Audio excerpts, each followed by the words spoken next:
Hey, what's going on, guys? Xbox Online channel. Sorry for the long wait. We were having some backroom discussions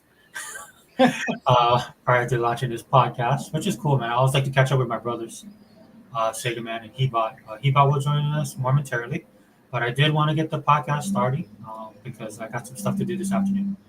Um, but today, man, the Wrecking Crew podcast. So, hold on, there's a loud truck passing by. Sorry about that.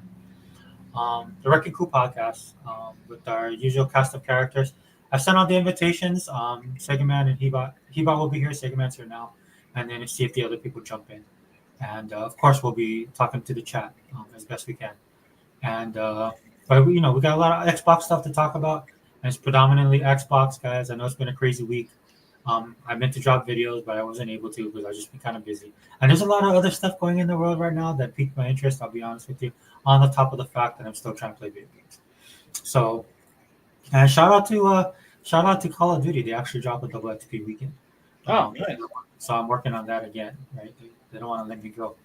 But yeah, again, we're going to be talking about Microsoft drops the ban hammer, and it's going to be involving everything that's been talked about concerning all the Xbox news over the last 2 weeks. But Sega Man, before we get started, man, shout yourself out, brother. Hey guys, what's up? It's good to be back with my brother Sega Forever Man on the Wrecking Crew podcast. Hopefully, we'll be having our most powerful gamer, the brother Hebot, to come and chomp up game with all the hoopla and all the garbage and rhetoric out here. Once again, talking about our Xbox and what's going on in the Xbox gaming community. It's nonstop. But it's good to be here with my brother Sega Forever once again with the Wrecking Crew podcast, man. You can always find me on my channel, Sega Man 101. Our other podcast, Xbox Power Podcast, or with either brother Sega Forever or Unlimited Production when he does the Unlimited Truth. Welcome, guys. I cannot wait to get into these topics with my brother Sega Forever, man. Yeah, Sega Forever, man. I'm ready to go, man, and try to make some sense out of this bull crap going on out here, this toxic rhetoric, bro, in the Xbox gaming community, man. Never stops, man. Shout yourself out, bro. Didn't you guys do a podcast earlier this week? You and E-Rock? Oh, and also the Exile podcast. When we get a chance to do the Exile podcast with brother E-Rock, the Don King of Xbox, E-Rock X. We just did one recently. We did a short one. I think people were glad to see brother E-Rock back on the mic again. But there's another guy that also made an appearance back all of a sudden, and he made a new video, the Welsh Gamer. Oh, wow. I didn't know that. Welsh Gamer came out and made a video, man. It stumbled upon my, how you look at videos, and it came up. And I checked it out. So, brother Sega Forever and everybody out there listening, go check out the Welsh Gamer, man. He came back with a video talking about Xbox.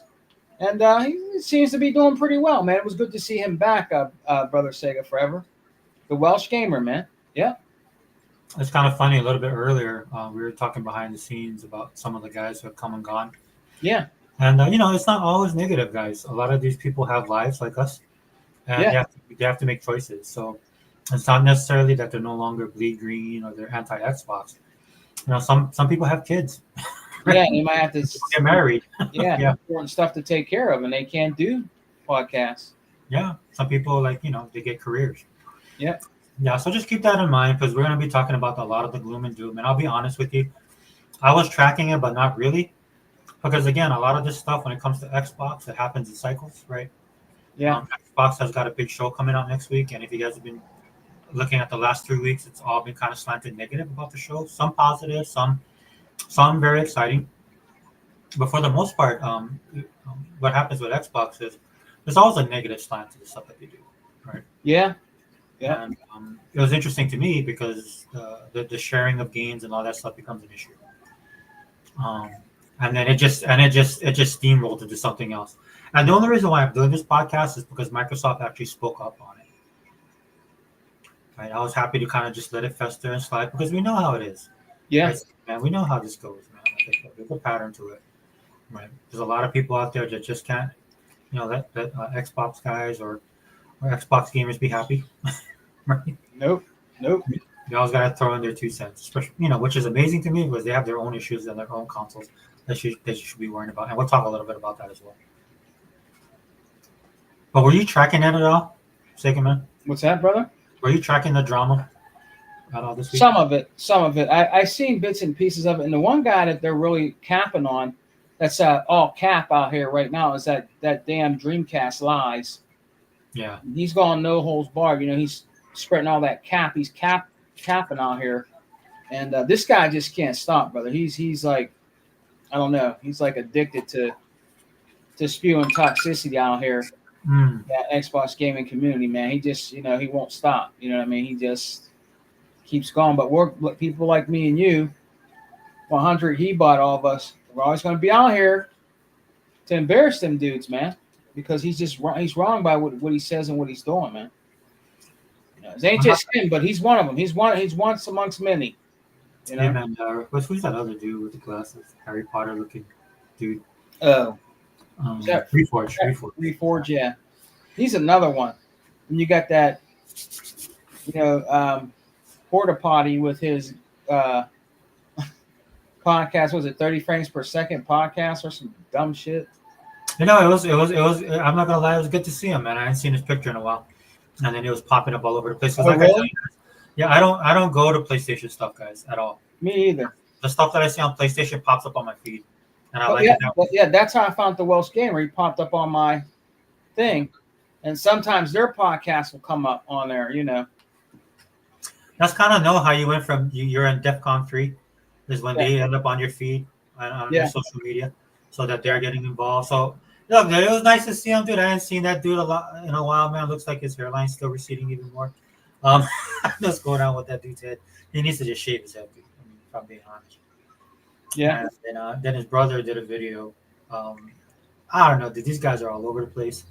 So I think it's good to see them because you can kind of gauge the level of hysteria by what your feed looks like. That's what I do.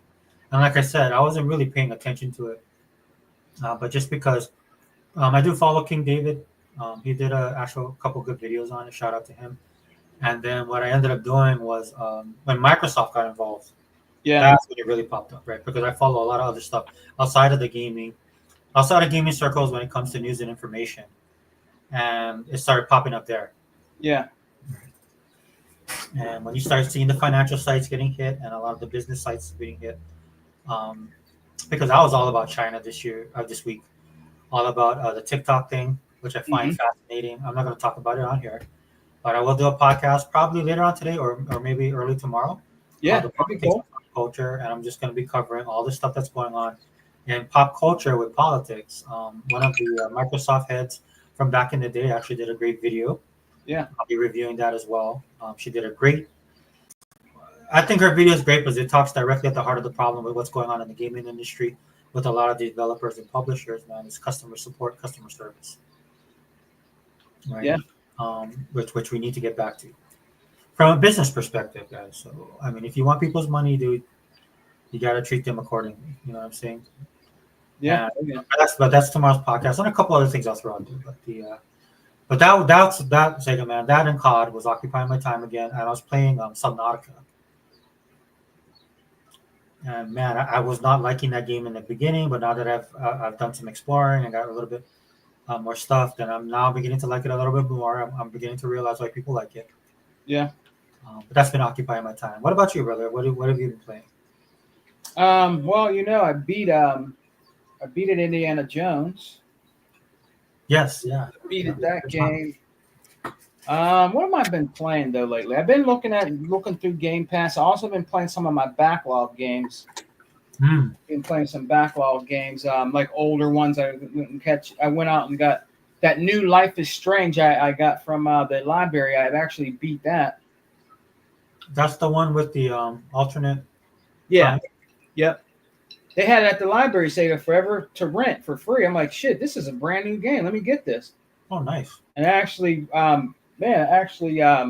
beat the game, brother. I beat it like in 2 days. Oh, good job, bro. I just kept playing it because you got to return those in a certain amount of weeks. Yeah. Like, yeah. Let me put it's like the ultimate Game Pass right there, bro. You can't. Right. That way. Yeah. Let me put my grind in and beat this. You know what I mean?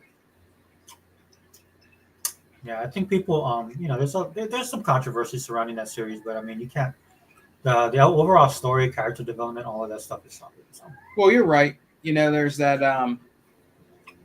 me now thing, and different things like that. And I understand there's going to be games like that, but I just dug in and beat it. I'm like, screw it, man. I just dug in and beat it. I decided to do what I wanted to do with her. I made her make the decisions I wanted her to make, and I beat the game, man.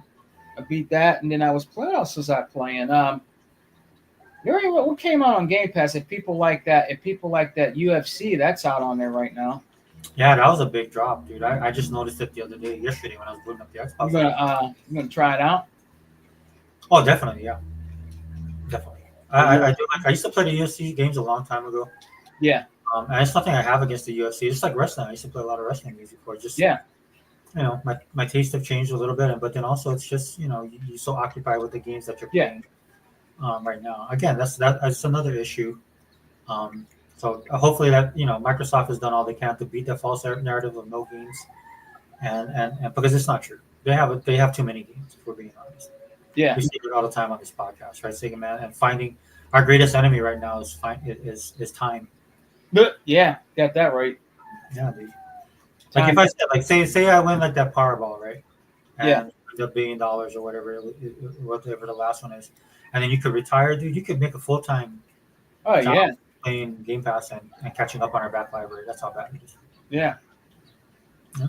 And I add to the fire, man. I this holiday season I went out and bought some games. Did you like the sales? They weren't that great, huh? I mean, definitely a reflection of our economy, right? But there are some really great deals to be had. But another thing too, I mean, at least you're not paying the $90 that they want from you. You know what I mean? Oh yeah, yeah, that's true. And on top of that, it's digital, dude. I've talked about my issues with the physical availability where I live, dude. It's driving me nuts. If I'm gonna pay for a collector's edition or steelbook or something like that, dude, I'm not getting it digital. Yeah. I want it physical. That justifies the price to me. Oh yeah, yeah. It's I just hear like you. some of Microsoft's Xbox games. I don't feel like I need to purchase it because I've subscribed to Game Pass, and that gives me the reason for keeping Game Pass, right? Yeah, Justifying it to me. But then again, I'll go and buy the game anyway if I like it so much, right? But with the physical part, dude, when I'm buying a limited edition or a steelbook, and you guys want to sell that to me, I'm not paying that price for digital. No, I think that's ridiculous. yeah. It is. Like I bought Persona 3 Reloaded. It was on sale. That's why I bought it. Oh yeah, cool. Yeah, because I actually have the game, the older game. Uh, hey, Sega Forever. How are those Persona games? They pretty good. I love them, Sega Man, but I think it might feel to you a little bit like it's not as over the top as Yakuza, right? But it has that way of it has that certain style about it, right? Like it's definitely there's a reason why it's such a niche title, and I'm glad it's found an audience, and the audience continues to grow. You know what I mean? Stuff like that. But it's very Japanese centric. It has those things about it. You know what I'm saying? But I mean, you can try it and just try it in Game Pass, dude. It's still in Game Pass. Well, I got that one too on. I got that one too on the 360. It was a fighting game. Yeah, I have that one too. I have it on. Hey, what's up, Eva? I have it on 360, and I also have. Look at you, bud. Yeah, I have it Come digitally. on, man. Oh, you bought something. Oh, you Throwing bought up gang signs. no, What's but up, blood? What's up, blood? Yo, What's up, blood? what's up, black? Good, my dude. Fellas. Throwing up the gang signs, brother. No, I'm throwing off the peace sign. Peace sign. Upside down, sideways, swivel, all kinds of ways. What's going on, gentlemen? What's up, brother?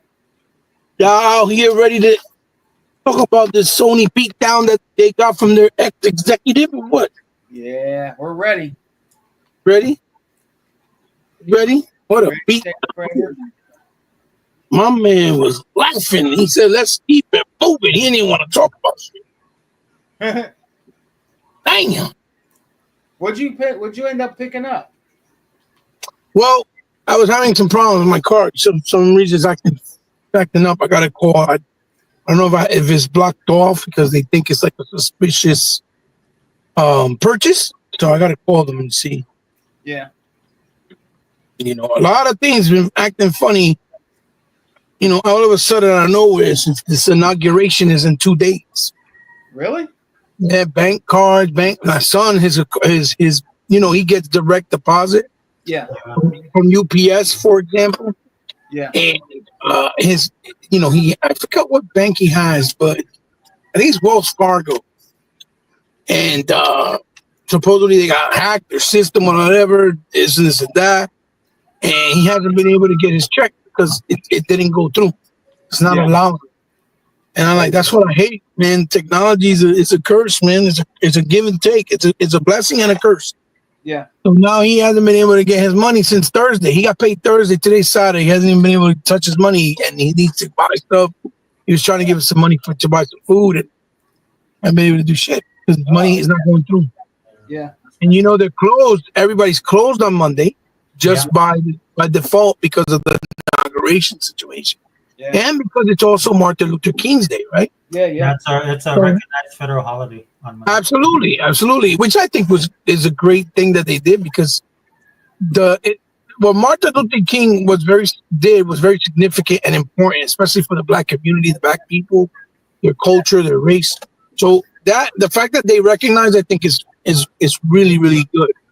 It was long overdue. So that's good that they do that. Just like if they made, you know, any day for Malcolm X a historical day, that would also be proper because he's another one. Yeah. Historical figure, you know, historical figure for Black communities, for the Black people, for the Black culture, for the Black race.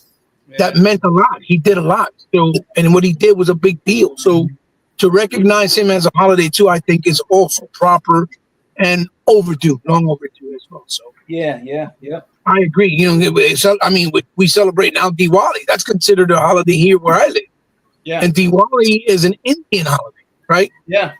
And they do it because in my area, there's a lot of Indians that live here. So they try to be, you know, fair to them for them to celebrate their national. You know, it's almost like a New Year's to them, I believe. I could be wrong, you know, so please excuse me if I am. I don't mean no disrespect to anyone, but it's called Diwali and it's an Indian holiday. I believe it's their New Year. And they celebrate it, you know, the same way the Japanese or the Chinese, I think, you correct me, Sega forever, maybe you know, celebrate their New Year's in February, right? Chinese New Year. Yeah. Chinese New Year's, that's what it is. Sorry. So yeah, so the same way they do that, I think Diwali is the same equivalent to the Indian culture, and they call it Diwali. So, you know, I think it's good that they can respect and recognize any of these days as national holidays because we have all type of cultures that live here in the States. You know what I'm saying? So I think it's good. I think it's a good thing, you know? I think it's a good thing, you know? And the fact that we already have all these other national holidays for other things, they changed the George Washington is no longer a national holiday, you know, like it used to be. But I think it's okay because they still have so many others. Yeah. It's a give or take. But I mean, if you want to put a national holiday, all types of important, significant things, forget it. We would never go to work. Every day would be a holiday because there's only 365 days in a year anyway. Mm-hmm. You know what I mean? I don't know, man. On Monday, that all might change.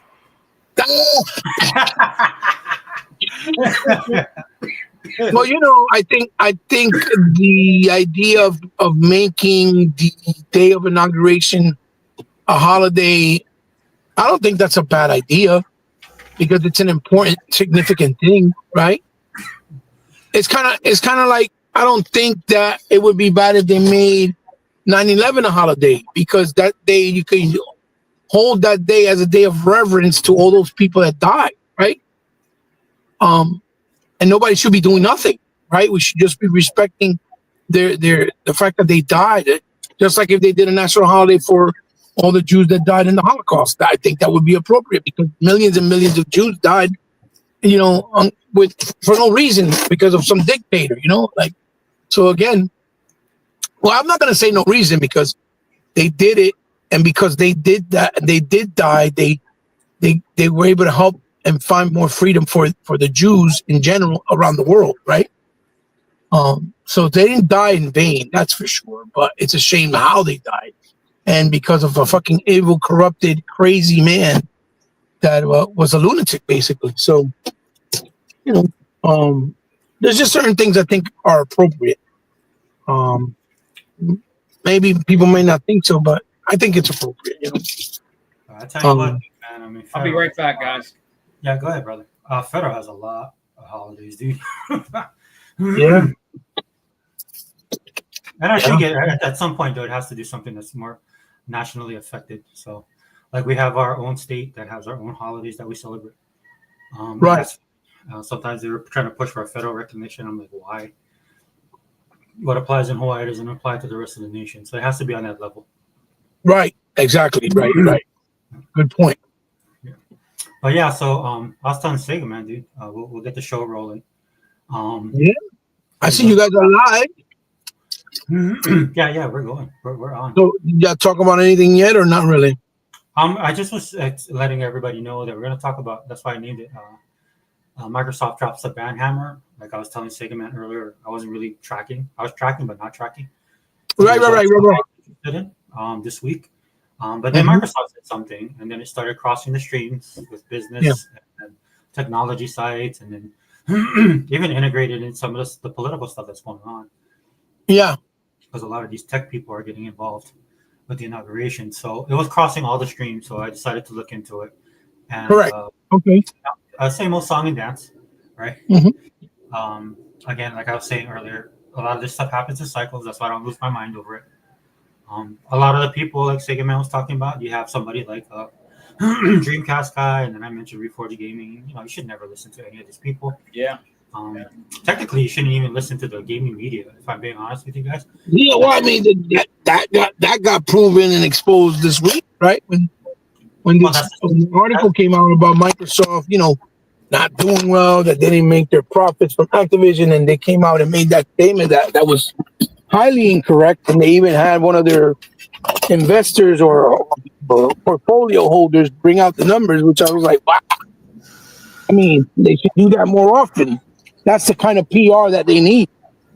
Yeah, I know for the financial stuff, it's a little bit sketchy, right? Because it actually influences their stock, and then they got so that's what I'm saying. Like for Microsoft, it's on a different level for a lot of the stuff that they do. So that I do understand, but again, I agree with you 100% because we deal with it on this level. Yeah, but they can't just come out and say something unless it's 100% facts because they can get sued, right? Yeah, shouldn't they be held accountable for that? They get in trouble for a lot of things with different people. So it's not like they're lying, but it's funny how you saw hundreds of articles in one day when they were talking about about that topic, which was fake. And obviously, Nib was the one who brought it up again.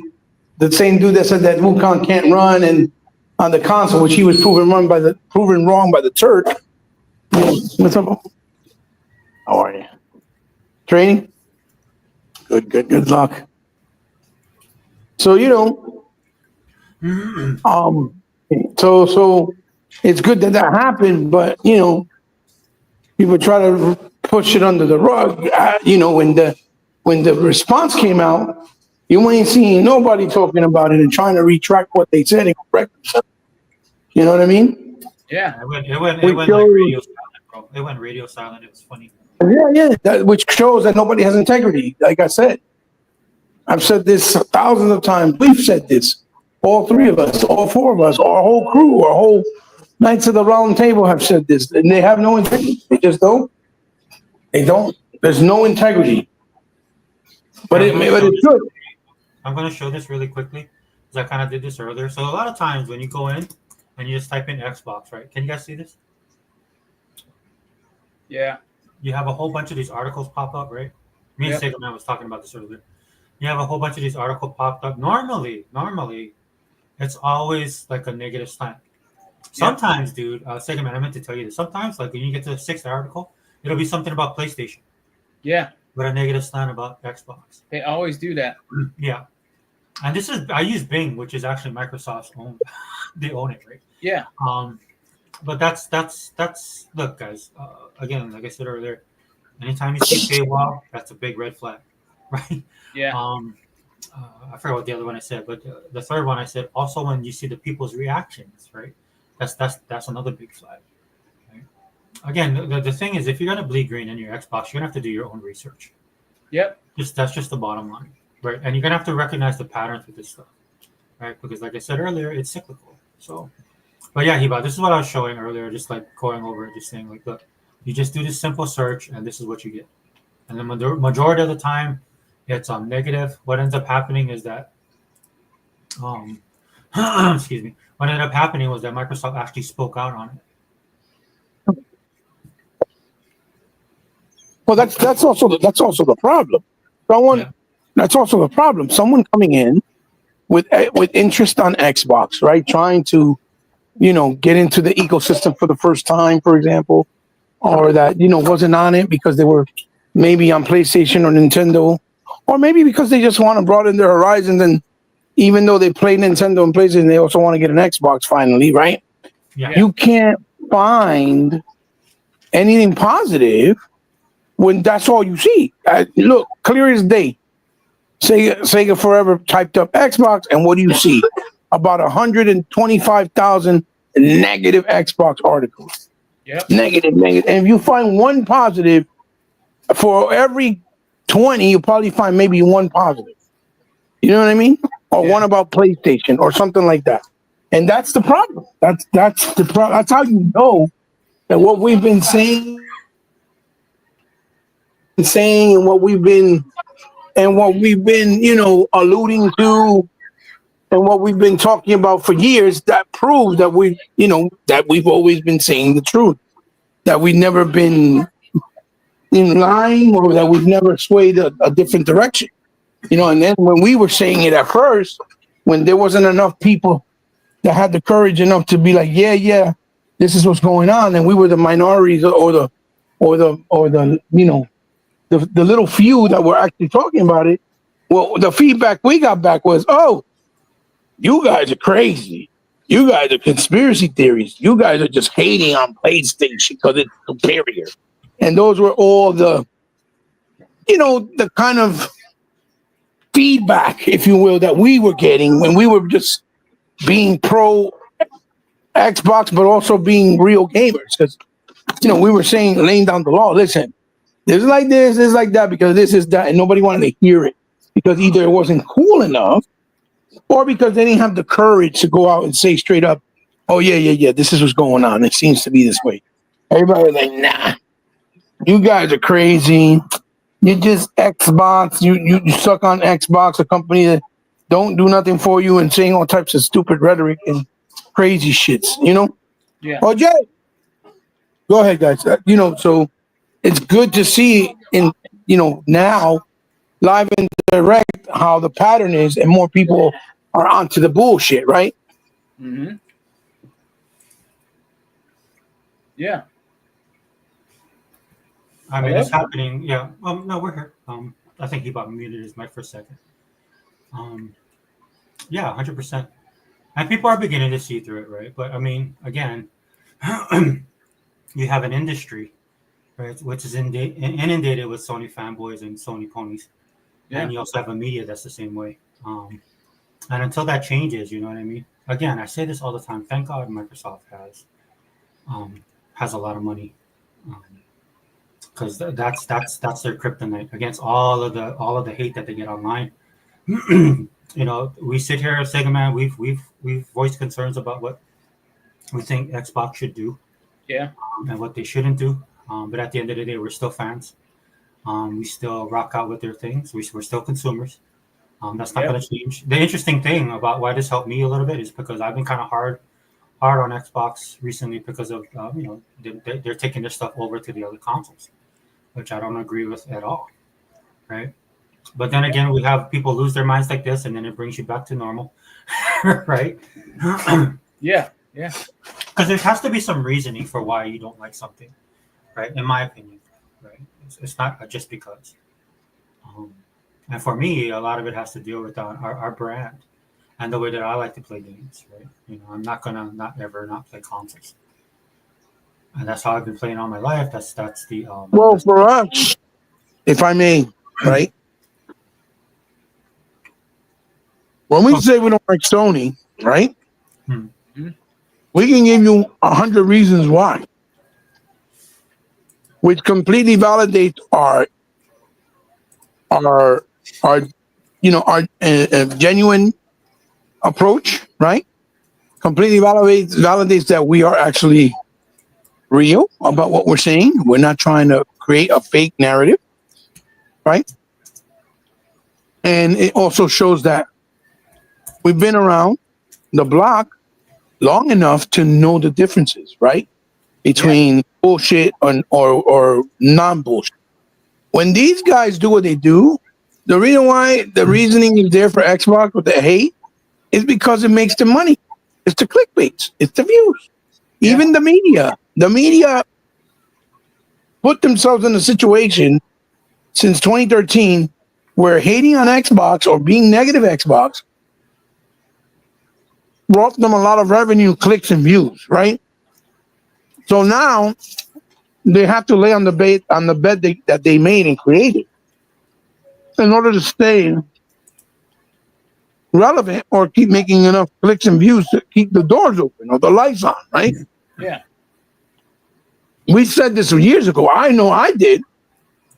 I said what's going to happen is when things start to change and there is some positive Xbox and they actually start to see the reality, then they're not going to be able to speak positive because now their audience is all about the negative. They don't have an audience that wants positive. You see what I'm saying? Yeah. And so that's what's happening. That effect is starting to show now and creep its way and creep its head out. And they don't know what to do. That's why you see one day they'll try to be like positive Xbox, and then the next day they're like try to go back to negative because it doesn't work. But at the same time, they still gotta kind of act like, well, but we're still positive of Xbox, so they don't look like they're frauds. You know what I mean? Yeah. You know what I mean? Mm-hmm. But if anybody's been following us or even goes back and follow us to the very beginning, any of us, they will see that we had consistency all throughout and we never changed our narrative. We never changed our point of view. We never changed our views or opinions or thought or messaging about why Sony is not good for the industry or why they do the things they do and they get too much credit that they don't deserve. For example, right? And again, if anybody goes to our channel and you're new to see us for the first time and you go back to our channels, you'll see this. So this is what we've been doing since the beginning. And we've also criticized Microsoft on some decisions that we may not have been happy with or that we thought might have been foolish. You'll also see that. But the difference with our criticism is we're not criticizing Xbox to bring Xbox down and to hate on them. No. When we criticize Xbox, it's because we actually want to give legitimate criticism about things that we know they can do better because they have the power, the means, the experience within the industry, and it just comes off as foolish when they do certain things. So those are different. Those are different types of criticisms. That's not hating on Xbox. That's a different type of criticism that we do. That is actually legit and it's not and it warrants the respect, right? Because that we should be getting, trying to speak on these things because we're being truthful. We're not being disingenuous like a lot of other people, Yeah. Go ahead, take it further. I'm sorry. No, so Mike Johnson was saying, I don't mind. Hey, Mike, welcome. I don't mind Xbox games come to PlayStation. Yeah, some people don't. Like, I'm one of those ones that do. Okay. Because I'm a predominantly Xbox guy. I don't own a PlayStation. Of the majority of people on Xbox that do own PlayStations, I'm one of the few that do not. And then look, I'll be honest with you, man. It's personal for me. Going back to the Sega days, of course. And then again, I mean, if I'm looking at which console I want to support and when I want to buy my games, it's always going to be Xbox because they give me more of what I want than PlayStation ever has or ever will. And then we already do the PC thing, right? My problem with Xbox's thinking when it comes to taking games over to PlayStation is I don't think that's going to benefit them at all. Most console people know, especially in the console space, if you want to play something, right, you go and buy the console. Yep. And that's important because people who are like that are the ones that actually buy games and buy consoles and buy peripherals. We're the core of the community. Um, and Well, so, isn't that the consensus for every other console? what was that? I'm asking you, brother. Mhm. Isn't that the same consensus for every other console? Though, isn't the messaging when people say, "Oh, want to play PlayStation games or Nintendo games, go buy your console"? Isn't that the consensus that everybody says? So what's Oh yeah, different yeah, with 100. having that same consensus with Xbox? You see what I'm saying? Yeah, Yeah. it's 100%. And the reason why it's like that because those companies would never do that. They would never put their stuff on an Xbox, right? And so that's why, Mike. I mean, I'm not a I'm a console guy, so I don't buy I don't own a Switch and I don't own a PlayStation, and I never will. So Let everything me I answer his question. is Let me answer his thing after you, brother. yeah. So everything I own is console centric to Xbox. Mm-hmm. That's why I'm just and plus I believe in brand, dude. I'm old school that way.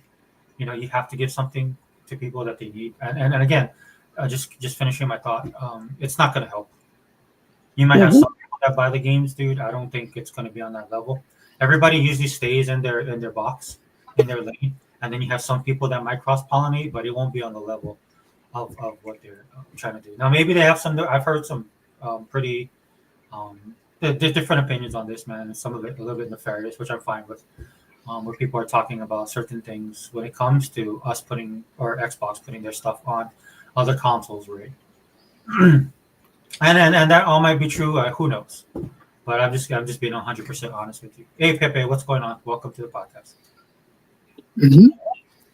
Yeah, but yeah, dude, I just don't think it's. I don't see like if somebody really wanted to play your game, they'll buy your console, and and that's the thing that gets me about a lot of people because a But lot of people purport to be these gamers, right? And when I look at Xbox as a gamer, I take off the Xbox hat, take off even the Sega hat, just as a gamer, and I'm looking at Xbox. I'm like, dude, you can't be beat with all the services and games and everything that they're doing, the power of the console, all of that stuff. And so, Yeah. so what it boils down to, and this is why I call PlayStation guys brand gamers.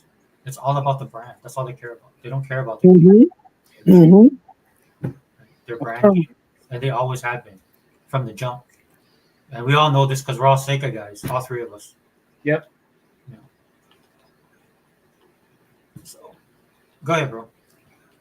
Let's take it for let's take him and answer next.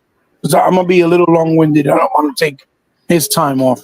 Give your thoughts on why or what's your problem with Xbox games going to PlayStation, brother.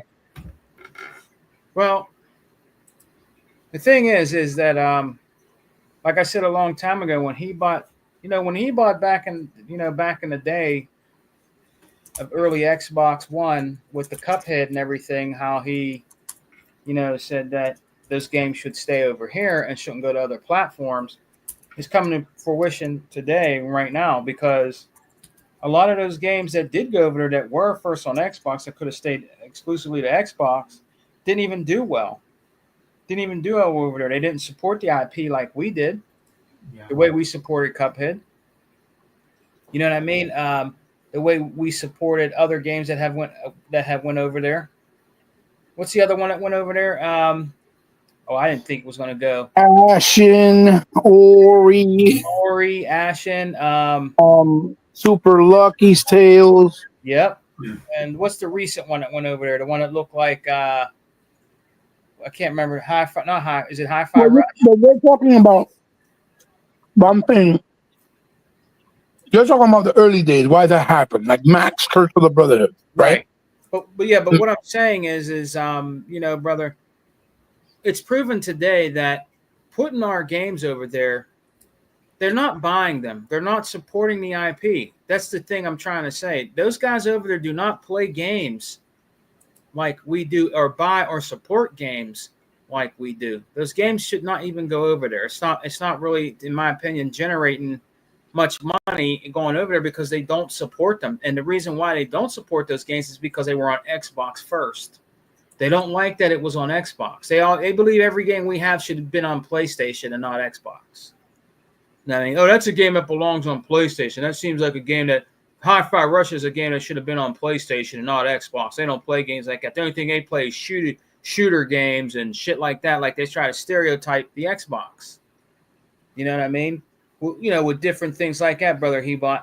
I don't think games honestly should go over there because I know they're not going to support the IP. When Indiana Jones goes over there, we are really going to see how many of these so-called PlayStation fans buy Indiana Jones because you're going to pay for it.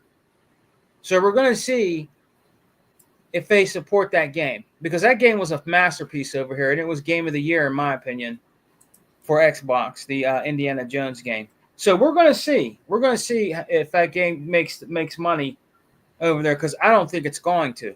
In my opinion, I just don't believe it's going to do the numbers because they're not going to support it. They're not going to, I don't think they're going to support it like that, man. They despise and hate Xbox. Anything we got, they want. And I'm going to keep saying this, Brother Hebot. I'm going to let Brother Hebot talk. I'm not going to be big-winded, man. Why is it all the time, Brother Hebot and Brother Sega Forever, for these idiots out here that say that Xbox got no games, why do they want the games we don't have? Yeah. I'll never understand that. These guys come in here, it completely contradicts the message. Right. But the first thing you're saying is Xbox got no games, right? Right. But yet you're begging or port begging for every game they got, or you want their games on your console. No, you don't want to buy an Xbox console because you don't want to support the brand because you don't like the brand. Right. But you want their games. That's the reality of it. Go ahead, brother. And that's what it's just weird to me how you got people out here, and I like to say names. You got people out here that say that Xbox got no games that that come on 100's channel. They even have that their name is Xbox got no games, right? But you guys are always like Hebot said, port begging or petitioning for games we don't have. I thought we didn't have any games. So why are you begging for Indiana Jones that was over here first? Why are you begging for Hi-Fi Rush?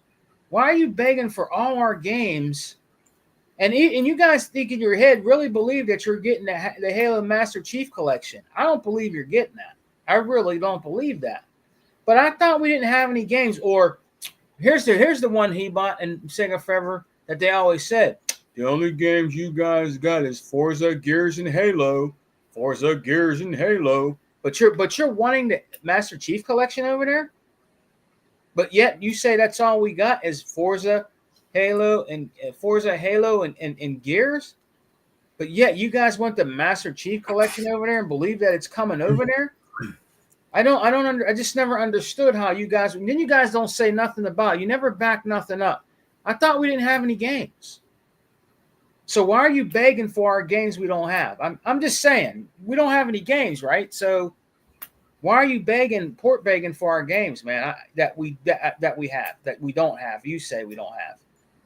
I just don't understand that because you don't have shit. The reason why is because you don't have shit to play over there. You're playing third-party games, okay? You're playing free-to-play games. And you know what they invest in over there, Brother Sega Forever? Microtransactions.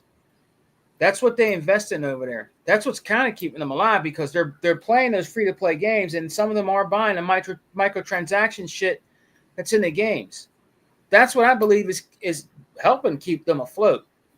You know what I mean? And you got Call of Duty, which is not yours at all, which does belong to Microsoft now.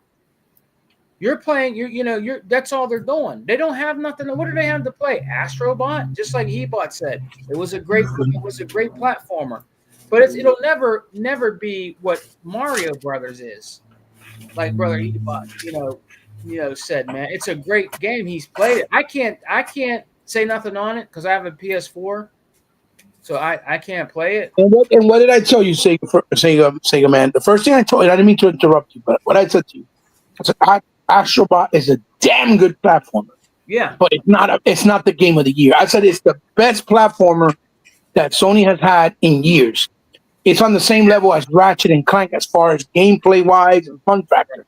Obviously not visuals, but or AAA presentation, but it's good. But it's not the best game of the year, and it's not the best platform of all times. The way they try to push it in the media and the way they try to push it in general. I said it's up there, but it don't have its own ideas. It's taking all the ideas from all other platformers and borrowing from those platformers in their own universe. Right. And that's why it's good. You see what I'm saying? But I told you that, right? Yeah. The difference from being good to being the greatest masterpiece, best platformer of all times. And that tells me you never played the platformers. Right. That's what I've been telling people. That's all. Go ahead. And let me say something to you there, MJ, brother Mike. Okay, you said that. Damn it! Every time I fucking try to read something on her, something pops up on my fucking feed. I know you say that Sea of Thieves did well over there.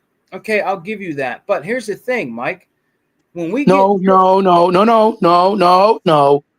The claim was that Sea of Thieves did the best from all the 4 games, but they have never given out numbers. That's how you know it didn't do that well. Because if it did well, they would have said numbers.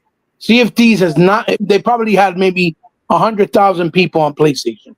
That does not mean it did well, because Sea of Thieves on Xbox is like over 40 million people strong. There's a big difference. Yeah. So no, they said it was the game out of all 4 games that did the best on PlayStation. That does not mean it sold 2-3 million, because they've never talked numbers, because it hasn't reached nowhere near that. So stop. That's a lie, MJ. Oh, well, Mr. Kima said Mike Johnson is a moderator for 4J Dub podcast. Right there, and that tells you everything you need to do. No. He said, "I'm here in 2 million." What? Well, I don't know, man. But Okay, you're hearing 2 million. Then you put that in the comments down. Put the link, because it has to be from a credible source, meaning from Xbox themselves or Sony themselves. If it's not from them, it's not credible. So I don't want to hear it. Yeah. Real quick, guys, let me address the chat real fast. Vontae, man, welcome, brother. Always Oh, appreciate Devontae, what's up, brother? We did this one, right? CSDs did well, and then at some point we gotta let go. We are all gamers. Yeah. Well, Mike Johnson. No, no, because my answer to you for letting go, when it comes to this, dude. If Xbox isn't around as a console maker, I'm done. I'm out the door. Yeah, that's how you know that whoever just said that comment has not been around playing for a long time. That's how you know with his comment that he just said. But to Mr. Kima's comment, Mike Johnson is a moderator. Yeah, thanks, Mr. Kima. Who's 4J? Moderator 4J Doug podcast. Yeah, and that's fine. Mike, you can be here. You can say whatever you want. Who is that, brother Sega Forever? Who's 4J? Is that some? I guess that's who he is. He's the moderator. I never heard of it. Never heard of the podcast. And then he says, "I'm here. I hear 2 million." Mike, I doubt that very much. I mean, that would be good for Xbox, I guess, if that's what they were looking for. But I doubt there's 2 million people playing it on PlayStation. And then he says, to answer you, he says, "I don't know who that guy is." But just really quickly, like if you're on the J-Dub. Oh, J-Dub? Yeah, J-Dub is the guy who hangs out with Next Gen. He's a fucking pony. Stop. Please. No credibility. We already know what their narrative is. Yeah. Go ahead. Continue. Don't waste your time. All right, I don't got time to waste. I got to get to the nitty-gritty to break this shit down. All right, brother. So, brother, I'm gonna land my plane, brother. I just don't believe games should. Honestly, I don't believe games should go over there, man. Because, like I said, they don't support IP. They don't even support their own IP. Their own IP does very bad. It doesn't even do very well, man. I think some games, or most of like in-house games, should stay on Xbox, man. I don't think they should. They don't want God of War over here, do they? I mean, like they don't want their games over here, because I guarantee you, like when their games come over here and on Xbox, we buy them. We buy them and support them. Death Stranding's one of them. I own that game. I bought it. I played it. Hellblade. When we got Hellblade, I bought it. I played it. I invested in Hellblade when it came over to Xbox. So I mean, we always support support games that come over to Xbox. Support the developer, buy it twice, like Hebot said. Buy it physically and buy it digitally. I mean, Hebot do that too. So I mean, no, man, I think you guys should just stick to what you got, and your company should start developing games for you, man. Because to be honest with you, you're the company, you're the system that really don't have the games. PlayStation has no games. Straight up, they have no games. They really don't. We have the games. They don't have no games, man. So that's all I gotta say, brother Heba, because I know you want to break it down, and what you want to say, brother. But yeah, I'm with you on it. I just think Xbox should really think about keeping games over here, and honestly not giving them anything, to be honest with you, man. Go ahead, brother Heba. All right, brother, no problem. Thank you. Listen, number one, let's go back to through Xbox One. When Max Curse of the Brotherhood left Xbox, right? The developer, that developer was created and that developer was established because Microsoft funded him.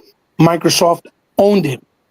That developer wanted to branch out independently after 5 years being with Xbox, right? And then just like Twisted Metal, right? Or Twisted Pixel, and that developer said, okay, can I keep the IP? And Microsoft said, sure, no problem. He kept the IP, changed the name of his studio, and then put Max Curse of the Brotherhood on both PlayStation and Nintendo. And what happened when he did that? Can you guys guess? No. The games didn't sell. And the studio is no longer around. I believe he had to close down because they didn't sell. Right? So he turned his back on the company that gave him stability, that helped him out, right?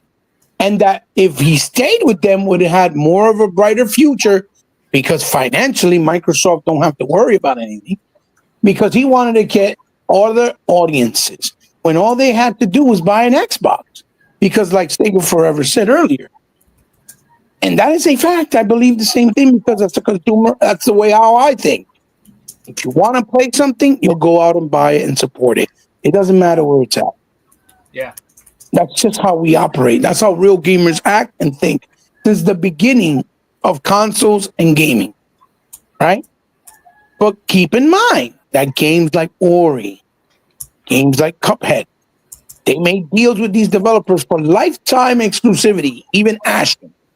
Then once they helped these actual developers to do their game, these developers were like, oh, because they saw success on Xbox, were like, wait. Because they kept being on social media, seeing people like, why you don't bring in a PlayStation? Why you don't bring in a PlayStation? Well, why they don't bring in a PlayStation? Because Microsoft paid for it. Microsoft helped for the development of the game. Microsoft made a contract to make them lifetime exclusives. And Sony didn't pay a dime. That's why they're not on PlayStation. So, if you really want to play it, sir, buy yourself an Xbox and you can play them. That was before Game Pass. That was before all the rhetoric with the fucking play anywhere and all that other shit. So it was no excuse. You really wanted to play it, you bought it then. And the whole narrative was, well, there's no reason to buy an Xbox because they got no games. That was the whole reason. That was the whole narrative. Yet Microsoft's Xbox One was the only console with 14 titles at launch, or 12. It wasn't Sony's PlayStation. PlayStation 4 only had Knack and the Killzone that was horrible. That Shadow Wars Killzone, whatever it was, horrible. And then a couple of months later, they brought out, I think it was the Last of Us remastered for the first game or something like that. Okay? So if the narrative was, Xbox, there's no reason for me to buy one, there's no games, then why is it that you're asking for the games on PlayStation even at that point, back in 2015, 2014, 2013? Right? But the difference is Microsoft helped Studio NDHR. Microsoft helped the Moon Studios, which is the ones who did Ori. Microsoft helped the people who did PUBG. Microsoft helped the people who did Max Curse of the Brotherhood. Microsoft helped the people who did Super Lucky Tales, which is playful games. They help them. They develop, published, and market all of their games, right? So there's a principle behind that. If you're being helped by this company, why the fuck and why the hell should they share it with another company, whether it's Nintendo or Sony, that didn't put a dime or a drop or a cent of effort or risk to make that game with that developer? Why? Why? Give me a reason, a rational reason for what? Oh, because they can make more money. That's not the point, is it? Because if that was the case, then we can put that same logic to every single game that is made by other studios for other consoles. You see? Mhm. Those other studios, then, oh, well, let's put it on Xbox, because if they didn't sell well enough on PlayStation, why not bring it to another console? It don't matter if they help develop or pay for it. Why not? If they need to make more money, right? If they actually cared about developers and they actually cared about the IP, the whole idea should be, we want them to survive and make more money. Let's just put it somewhere else. MLB came to Xbox because it's not owned by PlayStation. It's owned by the MLB. Their contract finalized and finished, and the MLB said, either you take what we're offering, or we no longer give you the license for this game, and we'll license it out to another developer. So Sony had no choice. They said, okay, you could use our internal house studio that makes the game, and you cut us a percentage, and you can bring it everywhere else. And they even took the bag with Microsoft putting it on Game Pass already 3 years straight because the game has done well on Game Pass, right? They didn't own it. That's why it came to Xbox. So it wasn't because Sony allowed it there. No. Same thing with Death Stranding. Death Stranding came to Xbox. Why? Because Kojima finally got the rights to the IP. And as soon as he got the rights, he said, all right, let's bring it everywhere else. Why? Because it didn't make enough money on PlayStation. So it wasn't because Sony allowed it. Same thing with Sifu. Same thing with Bugsnax. Same thing with Stray. Same thing with Kina, Bridge of Warriors. All these games that were PlayStation exclusive at one point never were owned by Sony. They had a time exclusivity that Sony paid. And that's why now, once those contracts were done, they came over. The same thing we're going to see Final Fantasy, because they made no money. And now Square Enix is in the verge of being closed down, going bankrupt. So now they have no choice. They have to do what they got to do, right? So for anybody trying to say, oh, it's because Sony's playing nice, no, they don't play nice. Sony's not Microsoft. Now, to continue on, right? And not to miss no beat. Another point that Sega Forever pointed out was, yes, it's pointless because they're not going to make no money. And it's 100% facts. It's not going to make no money. Cinemax was going to close down Tango Gameworks because their leader left. Shinji, what was it? Shinji Mikami? No, or what was his name? I forgot his name. He left, and he said he was going to retire, lied, took Microsoft's retirement money, opened up a new studio. 2 months later, about, hey, I opened up my own studio. I'm hiring. Whoever wants to come work with me, come work with me. And he took half of Tango Gameworks with him. Yep. After he acted like he was going to retire, which for me is scumbag move. And I'm not surprised, because why? Because he's Asian. He's Japanese or Chinese, whatever the fuck he is, and he did a scumbag move, right? And then what he did, he left the people at Tango Gameworks left to dry. He left rest of his team high and dry, to leave to dry. To what happened? ZeniMax, they said it themselves, because even though Microsoft acquired them, ZeniMax said, we need to, we're going to treat you. Xbox told them, we're going to treat you like you're still an independent company, even though we own you.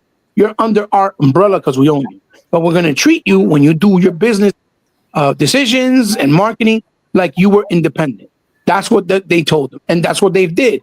So ZeniMax wanted to close down the developers from Redfall because they didn't do well. And the developers from Hi-Fi Rush, because even though Hi-Fi Rush did well, right, as far as Game Pass, it had over 2.4 million gamers, players, they didn't have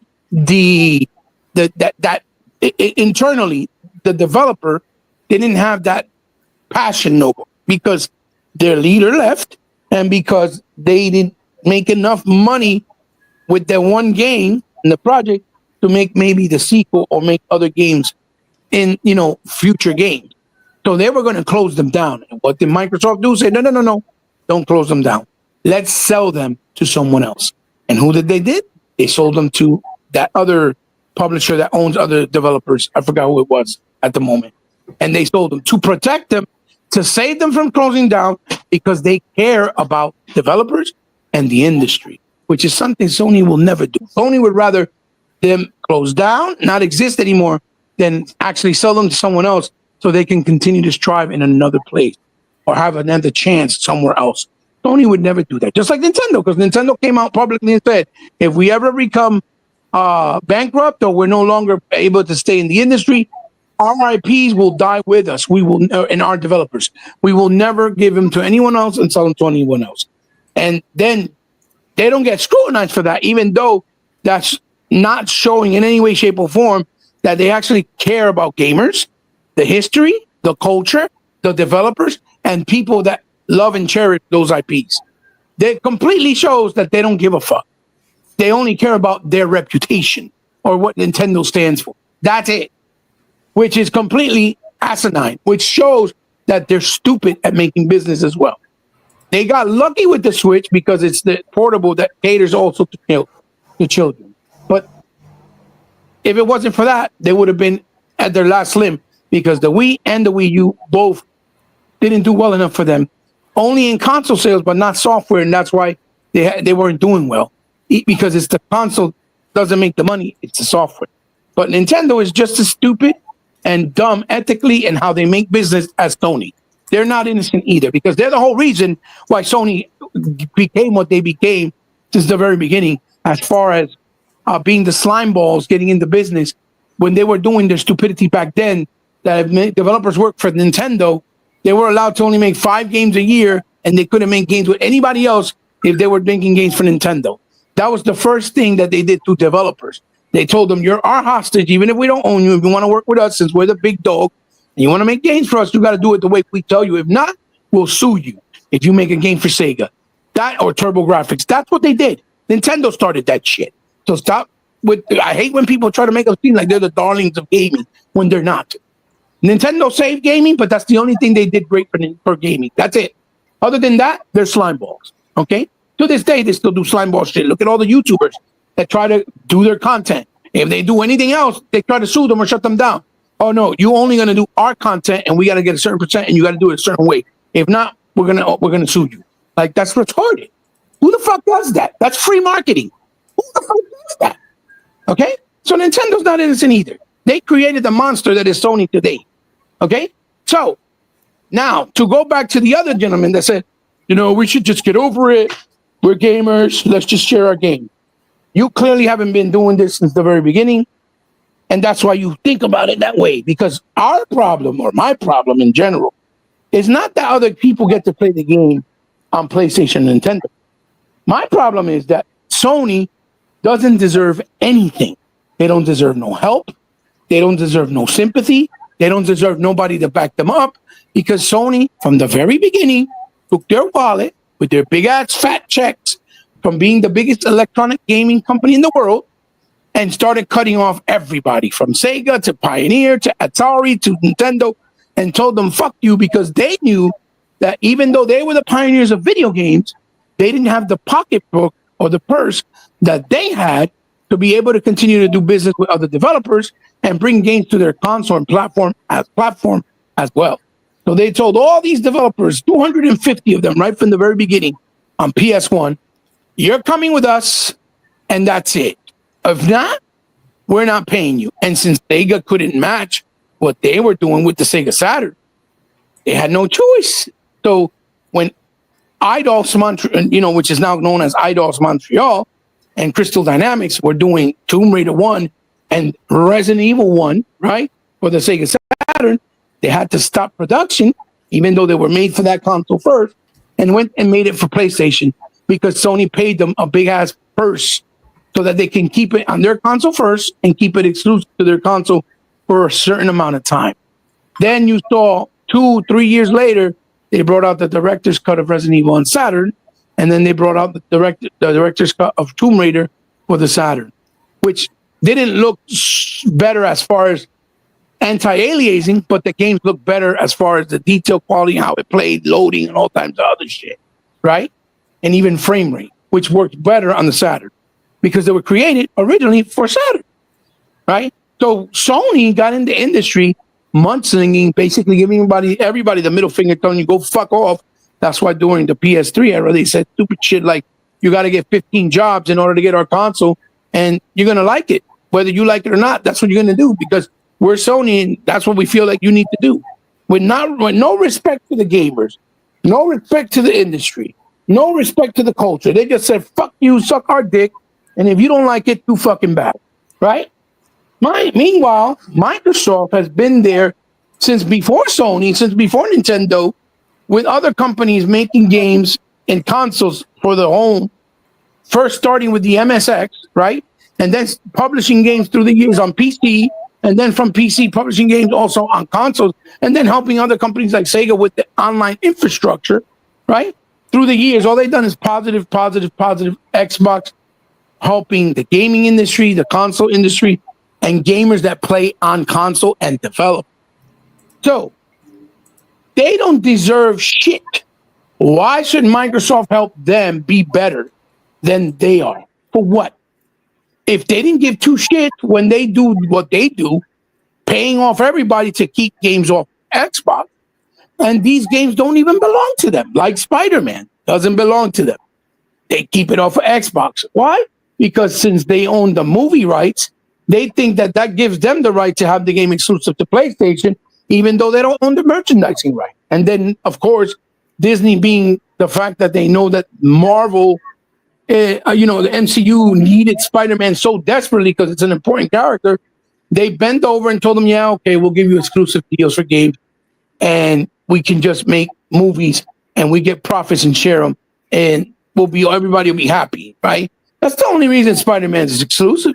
Because before Spider-Man PS4, there was 36 Spider-Man games that nobody talked about.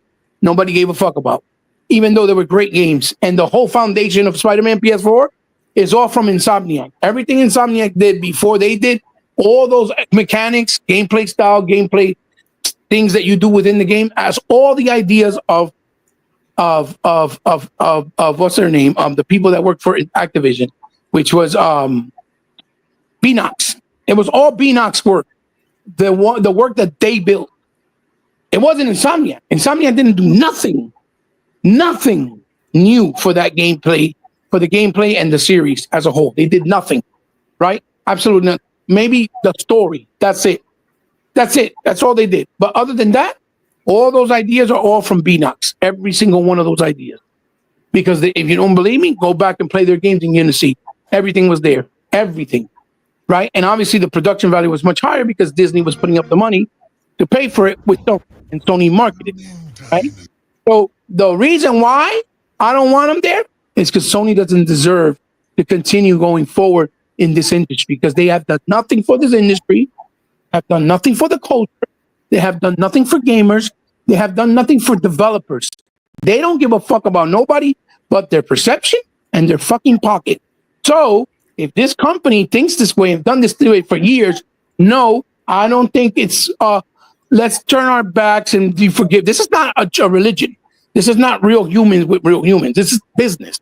I don't think it's okay. Let's turn our backs and forgive them and give them a pass. No, fuck them and fuck whoever thinks that it's okay and fuck whoever thinks that they deserve to be around, especially if you don't know shit about their history, because it's all out there. You can do your own research. Because you're ignorant. You don't know what you're talking about. You don't know what you think, saying, and you have no clue. Sony deserves to die. They need to go away. They don't deserve any chances, no help, no anything. Because if they were in Xbox's shoes, I guarantee you they would have dumped Microsoft and did whatever they had to do to make sure Microsoft closed down with Xbox. They would have not helped Xbox in any way. So that's why I feel that when Phil and them be like, or Sati and Adala, yeah, let's play, let's all be together in that kumbaya bullshit. That's bullshit. Okay? That's not how it works. Burger King does not suck McDonald's ass. McDonald's don't suck Wendy's ass. Wendy's don't suck Taco Bell's ass. Taco Bell don't suck Kentucky Fried Chicken's ass. Kentucky Fried Chicken do not suck Checkers' ass. It's business. We're in here to make money. You want to be better than me? You got to work your ass off, bust your ass, and prove that you're better than me so that you can earn the money I'm earning or take money away from my pocket. If you're not doing that, then go fuck yourself. And that's the same motto that needs to be kept within the industry. Okay? And that's why I could never run a company like Microsoft, obviously. But of course, that's not the point. The point is that they don't deserve any sympathy, any help. Fuck the kumbaya. And me personally, I would say fuck PC gamers also, because to this point, PC gamers never gave a fuck about consoles or buying games. It's now that things are different and changed throughout the years, because now they've made PC better. Companies like Xbox and Steam, since they've made PC better place to play, now it's that they want to support and help, and things have changed. But still, there's a big majority that don't give a fuck, right? That they won't even support a game. They'll buy it when the game's $10, $20, or pirate the shit. I don't care what anybody says, data doesn't lie. The data still shows it, and you can look it up, right? So, again, for me, it's not that I have a problem with the actual gamers themselves playing the games. No, because if you're not economically stable and you can't buy all the consoles, I get it. If you can play it on PlayStation, that'd be cool as fuck. I get it. And I don't have a problem with that. My problem is Sony in general. Sony don't give a fuck about their own fan base. They don't give a fuck about nobody on Microsoft. They don't give a fuck about nobody in the industry, developers. They don't give a fuck about the culture. They don't give a fuck about nobody in Nintendo. All that shit is bullshit. And whoever thinks that they do care about any of that, you're in denial, you're uneducated, or you're blinded by stupidity. You're smoking that Sony crack. They don't care.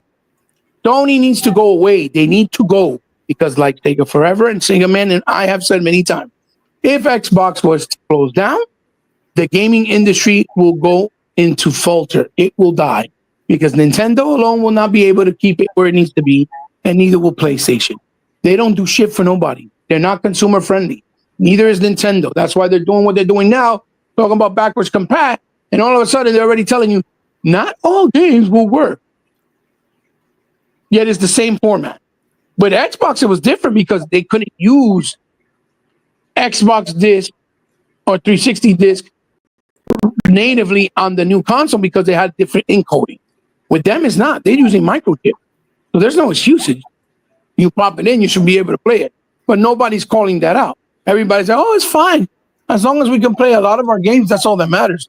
They're not even trying to scrutinize after you spend all this money to build your library with the Switch. Now you're not even guaranteed to be able to play all your games. Like, what the fuck? That's the whole point about preservation, about keeping your games with you, about moving them forward in any future console iteration. That is why Microsoft has pushed digital so hard, because you'll be able to push your digital library much easier than a physical library, right? Even though the digital aspect of gaming is very dangerous, because it's basically licenses. It's not really you owning the game. Anything that goes wrong with your gamer tag, or if you're not able to get a license renewal with a company for a certain game, all that can reflect on a game. Or if your hard drive gets corrupted, or if your console gets ruined and you can't recover your fucking any of your stuff, all that stuff. Yo, me too. I need that also. If you can't do none of that stuff, what's going to happen is you lose all those games you paid for. That's why digital is so dangerous. Not because it's not convenient, not because we're not in a new era where everything makes sense. It's because it's dangerous. And I don't understand how anybody can say, oh, I don't care about paying $80 for my game if it's digital, if I don't own it, and then something happens and I can lose it. Meanwhile, you can get it physical, and if it's on the disc, you will always have it forever. It'll never go away. I don't know how anybody can make that argument and think that makes any logical sense. You sound stupid saying that. That's like you giving away free money for that. Just take your money and throw it outside and give it to people for free. Be like, yo, take it, take it, take it, take it. Like, that's what that means. I mean, if you work and your money don't mean nothing to you, don't have that type of value, you're going to let me know so I can jump in. Couldn't get in the shower. Let me know. You get what I'm trying to say, guys? So that's why, from my point of view, right, is they don't deserve it. They never help developers. They don't pay for the publishing and developing rights of those exclusives the way that Microsoft has, and so forth and so forth. There's so many elements, so many layers to the reason why. We could talk about it for hours. I mean, you guys may not want to hear it, but those are the facts. You could look it up. You could Google it, and you'll get all those things that I'm telling you. It'll come up, and you'll see the proof. Okay? When Microsoft has helped developers, then those developers will be like turning because they want to turn greedy because they see the popularity of the console. Ooh, we want to go there. We want to go there. Microsoft, what they said, okay, you can go. Fine, no problem. Why you think you haven't seen the new game from the people who did Ori come out yet? They've been talking about it for years. Why you think you haven't seen Studio MDHR's, the people who did, Cuphead, or the people who did Super Lucky's Tales, or the people who did Max Curse or the Brotherhood? Why you think you haven't seen them? What a new game announcement or a new game in the horizon, or it's been taking long for them to do anything? Because to publish and develop a game and fund it is expensive.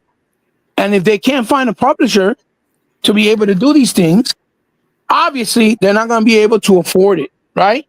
So if they're not able to afford it, how the fuck they going to bring the games out? So that would tell them, and I hope they learned their lesson, that when Microsoft was giving them that money for free to help them build their game and made their life easier, where the people, for example, that did Cuphead had to remortgage their house 3 times, meaning they would have lost their home if Cuphead would have never been successful. Thanks to Xbox, right? Tell me when Sony's done that for anybody, because they didn't even help Kojima with Death Stranding. What they did was, oh yeah, you can use the Decima engine that existed because it was the people who did Horizon, right? Which was Guerrilla Games. They made the engine, they created it, and they let him use it for the game.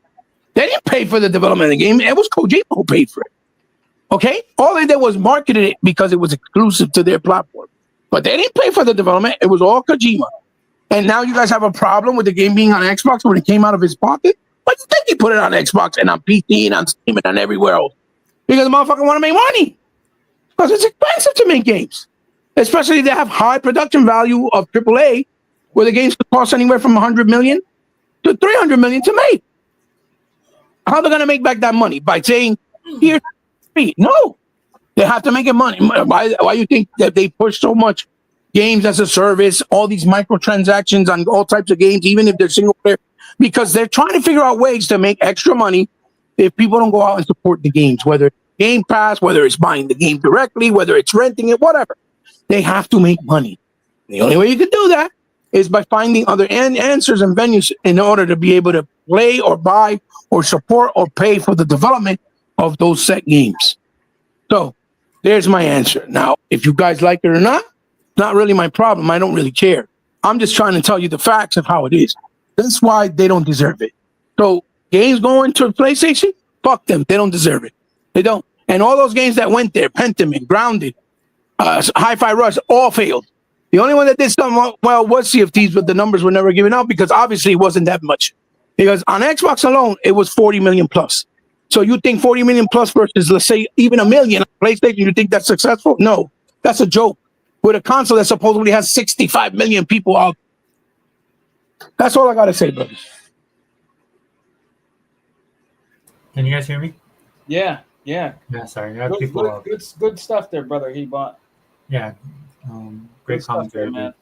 Sorry, guys, I have people mowing their lawn. So I muted my mic because they were going off and on. So you might hear some background noise. I do apologize. Real quick, let me go to the chat. The man, welcome, brother. Always good to have you here. And then Big Money, man, Big B Money.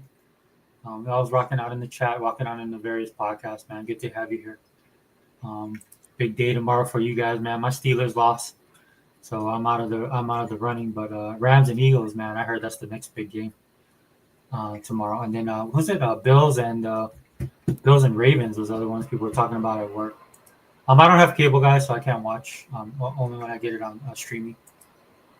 Other things said Redfall did do well. Matt Booty said Redfall made its money in a live interview. The Redfall studio split up. The devs that stayed wanted to finish the game. Phil let them finish Redfall. Yeah, he did. Redfall had too many devs and leadership that left, so they split into other development studios.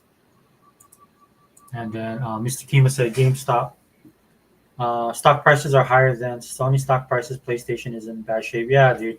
And we can cover that next, guys. Second man, do you want to give any more commentary about? Yeah, I think he bought. Summed it up, man. You know what I mean? He was 100% on point with everything he had to say, man. You know about that topic, brother. Honestly, you know what I mean? Yeah. I mean, look, guys. If you're an Xbox guy, especially if you're brand new to this, and you're wondering what's going on, you just gotta have thick skin. This is just the way it is for Xbox. And again, that's what we were talking about earlier. Microsoft actually said something, which they normally don't. They don't say a lot when it comes to this stuff. They just let things take its course. I understand they're a big corporation, dude. Like a lot of corporations, they gotta think about the bigger picture.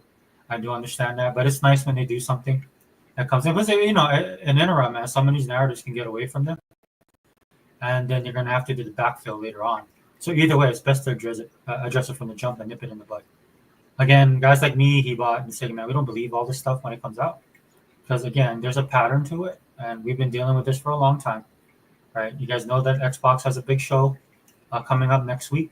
They've been positive news for a couple years now, right? So a lot of people, for reasons, they jump on this bandwagon that's just about hating Xbox. So again, if you're a fan and a consumer, man, we have a different perspective on it. And again, it was nice for them to say something because we got to deal with it in the trenches here. So shout out to them for actually saying something. Like I said, they dropped the ban hammer that basically blew all this stuff away, and you can tell because the media instantaneously stopped covering it. Right. You see a couple of the older articles floating around, and of course, none of these. And I've never seen a YouTuber apologize or said that they were wrong or that their insider was wrong, right? And that's probably because they're still holding on hope. Because regardless of what Microsoft says, they're still glomming on the fact that some of the stuff they say is true. And look, it serves a greater purpose for them, right? Which means they get clicks, views, and probably making money off of it, any type of influence on it and stuff like that. And in that aspect, dude, I can't really say anything, man, because Microsoft could end this if they wanted to, like totally, right? By just coming out and saying what they need to say, or like I like to say on this channel, just buying everybody, which I think should be the next big step. We'll see what happens next week. We got something big going on in the country, so we'll see how Microsoft adjusts to that. All right, but I think I caught everybody in the chat. Yeah, I did. So moving forward, man, something I kind of want to talk about. Look, dude, I don't want to poach anybody else's videos and stuff like that. I was thinking about sharing it, but number one, the original video that came out was actually on a podcast that I don't really follow. Right, so there's that, and then some of the Xbox brethren, man, actually clipped it, and that's how I got to see the interview because they clipped it and did videos on it. And I'm not gonna steal their stuff. So, but we can talk about it, man. I'm pretty sure Hebot has some insight in on it, and I know Sega Man. We can talk about this as well. And then the chat, please get involved because this is pretty huge. What's the name of the Sony guy? I can't even say. I can't even. I'm so out of touch with Sony. I don't even know the Sony president's name. Hugh Yoshida or something like that, right? He was a Sony president before. I forgot his name. Yeah, I forgot his name. You know what I'll do? I better go look it up. So I'm not giving bum scoops. Hiro Kojima? I don't know. Yeah, shoe something, man. I don't know. Hold on. I should have pinged this up while Heba was talking so I could prepare.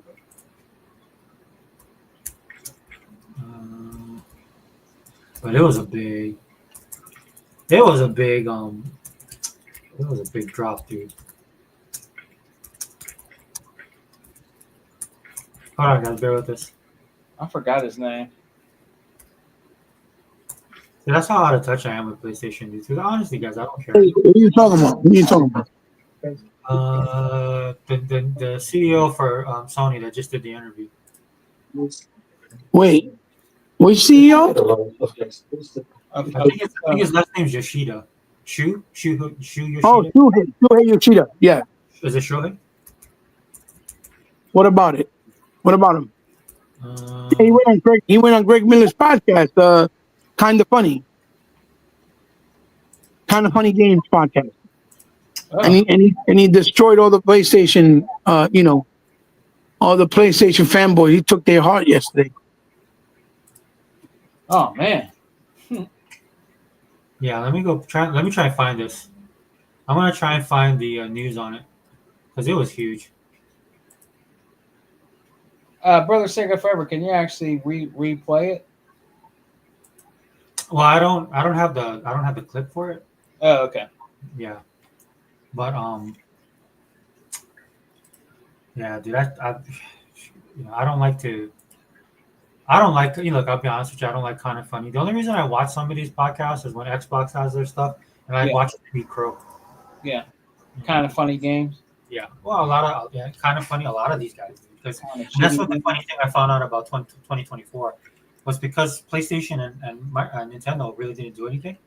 It was only Microsoft. It forced a lot of influencers to watch the Microsoft stuff, and that's why you saw a lot more positive perspective from these guys, right? Because the narrative, like Hebot was talking about, is always negative and slanted against Xbox. So when you don't have the other two actually participating in their realm, in their area, which is doing videos and getting views, being on YouTube talking about this stuff, they don't have to be gamers or even fans. You know, that's just what they do. When you don't have that narrative anymore because the other two wasn't doing anything and then Microsoft had it all to themselves, then you saw a lot of people more interested in the stuff that Microsoft was promoting. Right? Yeah. The media gets a hold of certain things, right? They slant it. So what they were doing is like people for the first time saw South of Midnight. There's people actually interested in Fable. Avowed got a lot of buzz, right? And again, the reason why, right? These guys, the influencers do their thing, and then the people that watched him were getting pretty hyped about the stuff, right? Again, this is why they're the industry leader. Xbox is the industry leader, or Microsoft is. It's not Sony. Hey, what's up, Anthony? Cheers to you, brother. Thanks for being here. Anthony says hey to everybody on the panel. What's up, Anthony Chipmunk? Yeah, just doing a little, What's up, brother? just doing a little. Oh, sorry, I didn't mean to do that. Anthony. Doing a little triage for the Xbox community. I'm trying to find it, guys, and I can't. Bear with me. Can't find it. I mean, I see the article. It's funny, man, because and I know I don't look into the Sony stuff, but man, the articles are so different when it comes to the way they address this. Because if this was Xbox, Xbox would be over. Oh yeah. Yeah, But when it's PlayStation, dude, they take a different type of slant with their thing. Which part, brother? Which part? Shuhei, his interview. I'm trying to his pull up an article. interview was funny as hell. No, I'm just trying to find an article. He basically confirmed everything we've been saying. Yeah, he did. Companies in trouble. Yep. That they made that all those games that came out made no money. Hold on, baby. You need to stop. Made no money, right? And you lift up. I made no money. PlayStation VR was a failure. Shit, when they wanted to talk about PlayStation VR, he said, "Let's move on. Let's keep it moving. Let's talk about that." I'm like, wow, that's bad. That's real. No, seriously, that's what he did, bro. Yeah. Yeah, I believe you. That shit was funny as hell. They're doing memes all over Twitter about it.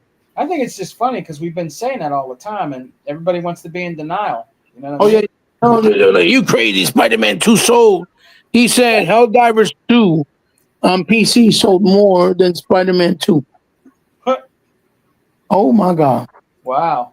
And I think the highest number of Isn't that special? right. Wow, this is so bad, dude. Kiva said their stocks is lower than GameStop. No way. Are you Wow. serious, Mr. Kiva? Or are you trolling?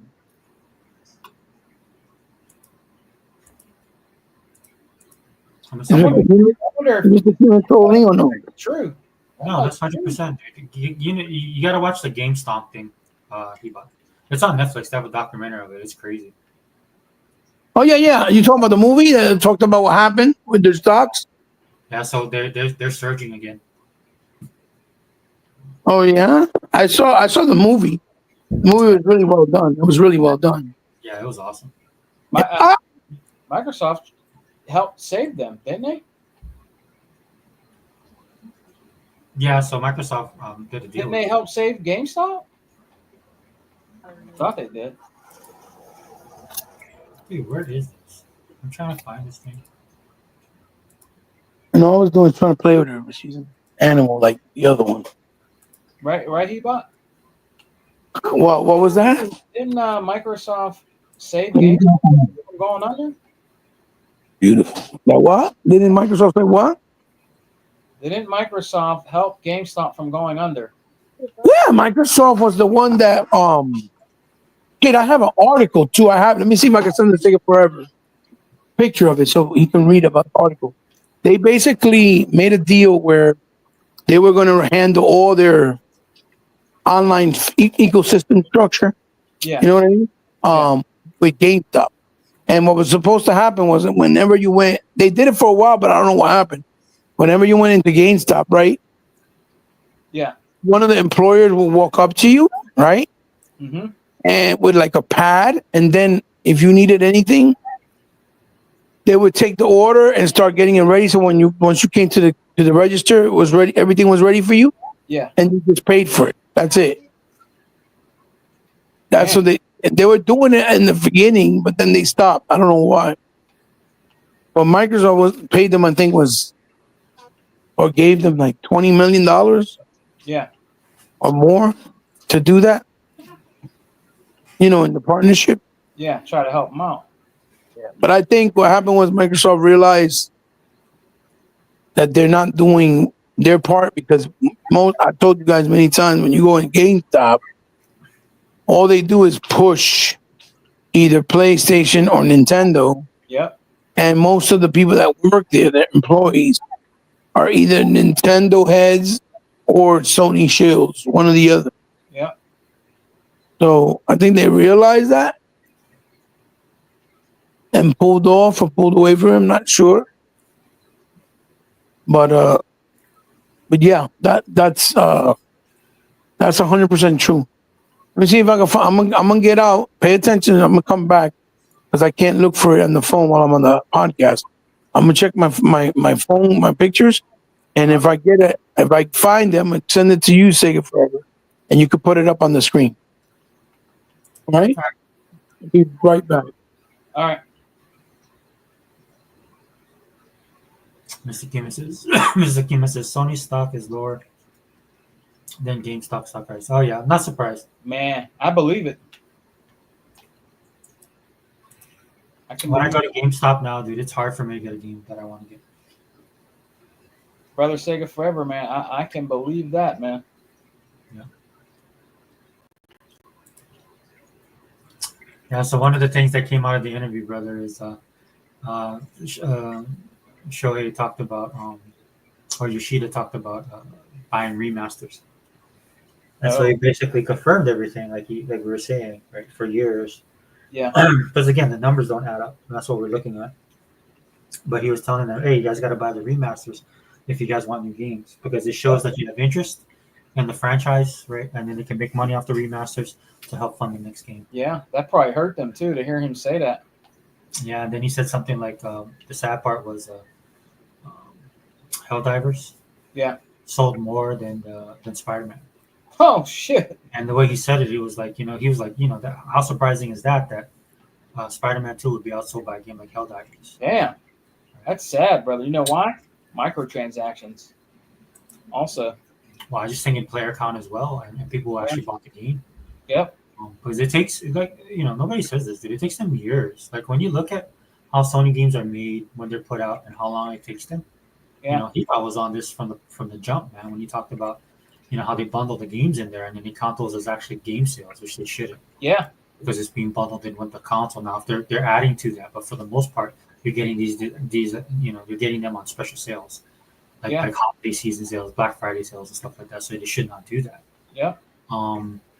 But they do, right? And again, dude, when you constantly do stuff like this, you get caught up in your own BS. Yep. Like the old saying, what a tangled web we weave when first we practice to deceive. Right. And so that's why I never trust Sony, because they've been doing this their whole life, their whole existence of business. Yeah, they have. And because that's how they look at doing business. And it's catching up to them, right? Because number one, you have Microsoft in here now, who's $1 trillion juggernaut. And also they have the resources. Again, that's why I say all the time on this channel. Microsoft, if they wanted to, they just could take over. They could destroy both Sony and Nintendo. If they really wanted to, you're right. I always say that, brother Sega Forever, in my videos, because it's true. Yeah. You could totally obliviate them, bro. Microsoft is like Superman, the good Superman. the Clark Kent fresh out of Smallville Superman, right? So they try and do things which are right. They try and do things to be fair. They make some tough decisions.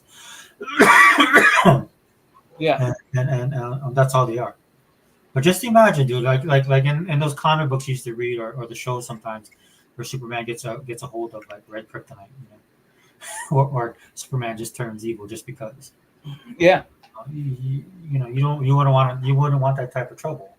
And I'm not saying that Microsoft needs to be that way, but what I would like for them to do is like something they did earlier, man, where they just come out and debunk an article that's absolutely not true. Um, or they could come out and then start purchasing, like being a lot more. And I know they will. They said they will.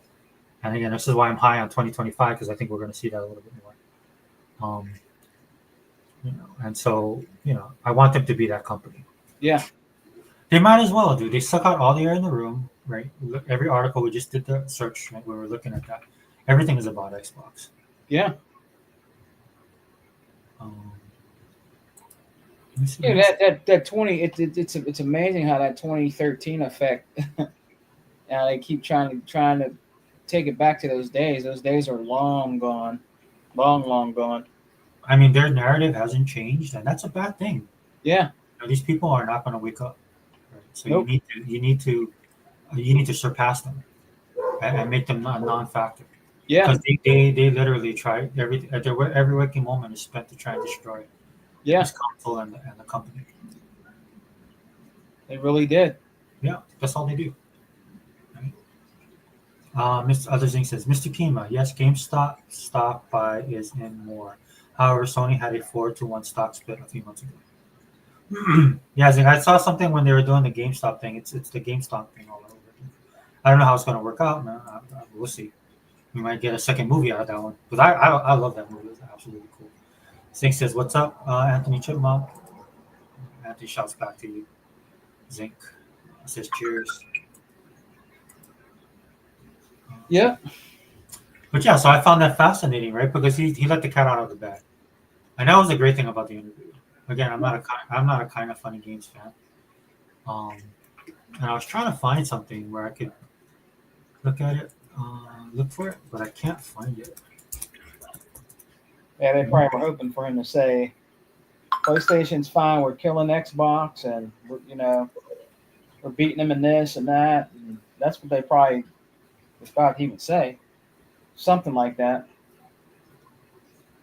Well, and credit to the dude. I mean, he talked about the topics that I think Yeah. some places would not have gone to. Yeah. Yeah.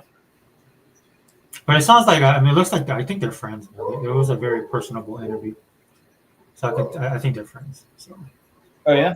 yeah. Let me see. Shohei Yoshida. Dude, this dog, man. This dog. Do you have a dog? No, that's my neighbor's dog, bro. Oh. Yeah, it's so irritating. Yeah? You do it all the time, huh, bro? Well, what they do is they have him in the front of the house. Yeah. And the neighborhood I live to, all the houses are close together, dude. They're disturbing the peace, bro. Well, the thing that irritates me about the dog is that, like, I'm in my own garage or by my house and he barks at me. Yeah. Right? And then he'll bark at every single thing. Jeez. Is he a big dog? No. Dude, somebody's gonna poison him, dude. I just know it. That's it. Yeah, that would be messed up. Well, I mean, that's how irritating he is. Yeah. Because what they should do is actually put him in the back. Wow. Yeah, somebody should. Can you actually like call somebody, like complain? Hey, this dog is. I mean, we kind of don't do that around here. Yeah. And the thing about the neighborhood I live there, everybody's family. So Oh. yeah, you just gotta deal with it. Like that's why sometimes when I'm doing the podcast, you hear somebody popping fireworks. Yeah. They do it all the time. Why do they light off fireworks for what, man? Just to do it? Yeah, just to do it, dude. Just because they can. Jeez. Yeah, it's and then they have laws against that, but nobody enforces it. All that kind of stuff. You know what, brother? I can't find it, dude. I'm trying to find this thing. You can't. What are you trying to find, bro? I am trying to find a clip of the interview, but not through the people's.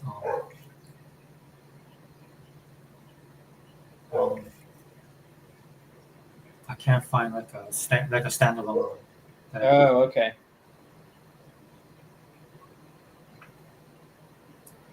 And then it doesn't help because I type in Shohei and then Otani comes in. Otani's another. He's so big, you know. Huh.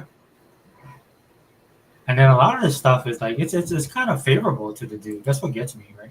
If this was like to be honest, dude, if this was what's his name? Phil Spencer, dude. Oh my Yeah. god. Oh yeah, The internet would be losing its mind. But I definitely. do like but I did I'll be honest with you, brother. Zinc Anthony Chipmunk says hey. I did like the fact that because I watched it on King David's podcast. I was watching King David's podcast, and I shout out again to King David. King David was getting ahead of this last week when all of this stuff was happening. Yeah, Because I did watch his videos. yeah. He was talking about it. Is that the brother with the dark glasses and the beard? Yeah, and Yeah, he has yeah. He's cool, man. I like him. Yeah, I like it. He's always representing Xbox, right? And I like his perspective, man. Yeah, He has different takes on stuff. And so he was getting ahead of the ball game, and then he went ham on the video. that he yeah, did. The pony jabronis tried to go against him a couple times. Oh yeah, they're not gonna touch this dude. Yeah, Others like Mr. Kima, Sony is still trash, just like Ed Hebot said. Sony wants to make their stock price more attractive because it was on a steady decline. Yeah, they do. They're actually turning to the Sony of old, Zing, which I can appreciate. I like that Sony better. what's that, brother? They're trying to be the Sony of old Oh, because I do like that Sony better, if I'm being honest. The Sony we got now, dude, is just not. all they announced was making movies. That's pitiful. Yeah, that's but you know what? I'll be honest with you, Sega man. That's the Sony that I know. Yeah. That's the odd thing about everything that surrounded Sony. Hmm. Gaming was at the bottom of that list with the PlayStation. What does that tell you, bro? Sega Forever. You got this PS5 Pro on here that's fucking. What is it? 700. Yeah. Right? Is it 600? Yeah, 700. $799, I think, And right? you're talking about movies, and then Yeah. games are the last thing. Come on, man. Well, I back in the day, people remember vividly, and I'll admit to this because I was one of them. When Xbox was going to be coming into the gaming industry, that was considered a joke. Mhm. Even I didn't take it seriously. Yeah. The original Xbox. And then when Sony came in, right? I remember seeing their console for the first time, and Sony kind of passed because they're an electronics company. Yeah. And it was funny because I had my Walkman on, listening to my Walkman when the first time I saw a PlayStation in not what's that? They had Circuit City. Yeah. Yeah, Circuit City. And I was standing there. They had it in the middle of the display, and they were showing it, and it was Battle Arena Toshinden.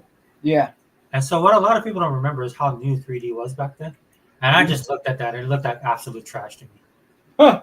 And I just looked at the console, I was like, what is this? And then you looked at the controllers, and it's like buttons, it just looked weird. Yeah. But again, I bought other products, but I remember looking at it like, oh man, this is a joke. This will never touch Super Nintendo, and it definitely won't touch Sega. Yeah. And little did I know what was coming. But yeah, I mean, nobody talks about that aspect of when PlayStation was introduced. Mm-hmm. But everybody remembers or talk about like when Xbox first came. But a lot of the guys, like my friend, was the only one that was interested in it. He thought it was cool, but everybody else I knew that played games, they were like, "What, Sony?" Oh yeah. Yeah. There's a disc drive. That's stupid. Like everything about it was like everybody's like, "Nah, you can't take that seriously." Again, granted, we're back in the age of disc. We're old school gamers. Yeah. From the jump, right? But yeah, dude, I remember that. Nobody talks about that. I wish. I always want Xbox to buy or Microsoft to buy Sega. Yeah. And you know how they did Power On? Yeah. Power On, and that's actually still.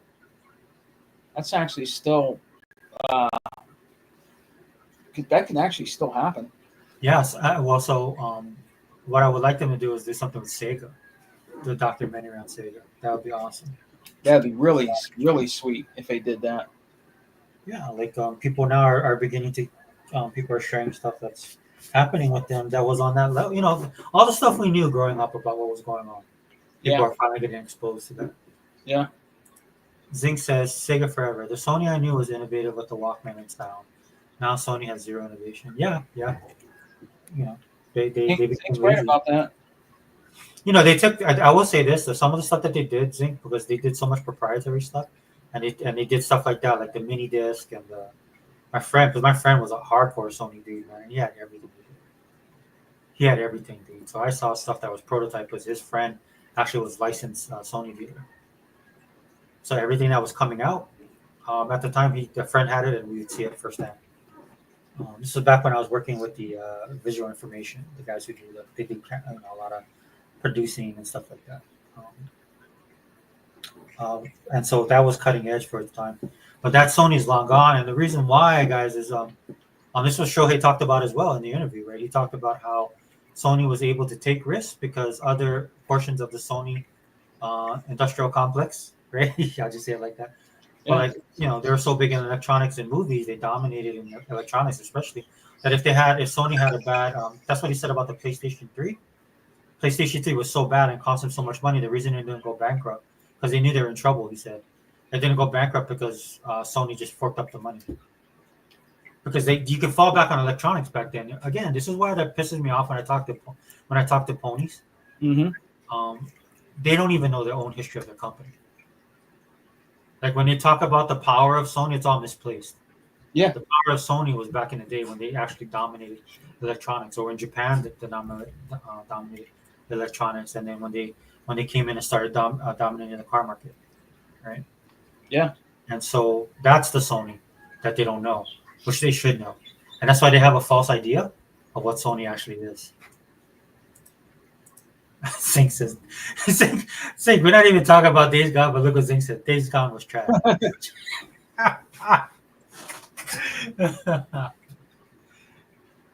Dude, that's why I love Zink, man. Zink is gonna be Zink. Yeah, these guys, they play. What's up, brother? Sorry. Oh, Kiva, wait. Sorry, getting a message from Kiva. Hold on 1 second, please. But let me read Zink. At Sega Man 101, kick Sega forever off the show. Where's the Sony mini disc? Yeah, dude. My friend had it. Yeah, bro. My friend had it, dude. It was cool. It was kind of where they got the Vita. Was it the Vita, right? Sega Man that was that had those small game discs. No, the one that was the small game disc was PSP. Oh, okay. They had those mini, yeah. So my Mini friend, Zink, my friend had the player. Like he had the actual player. You know what's really cool about that thing? I will say this, brother Sega Forever.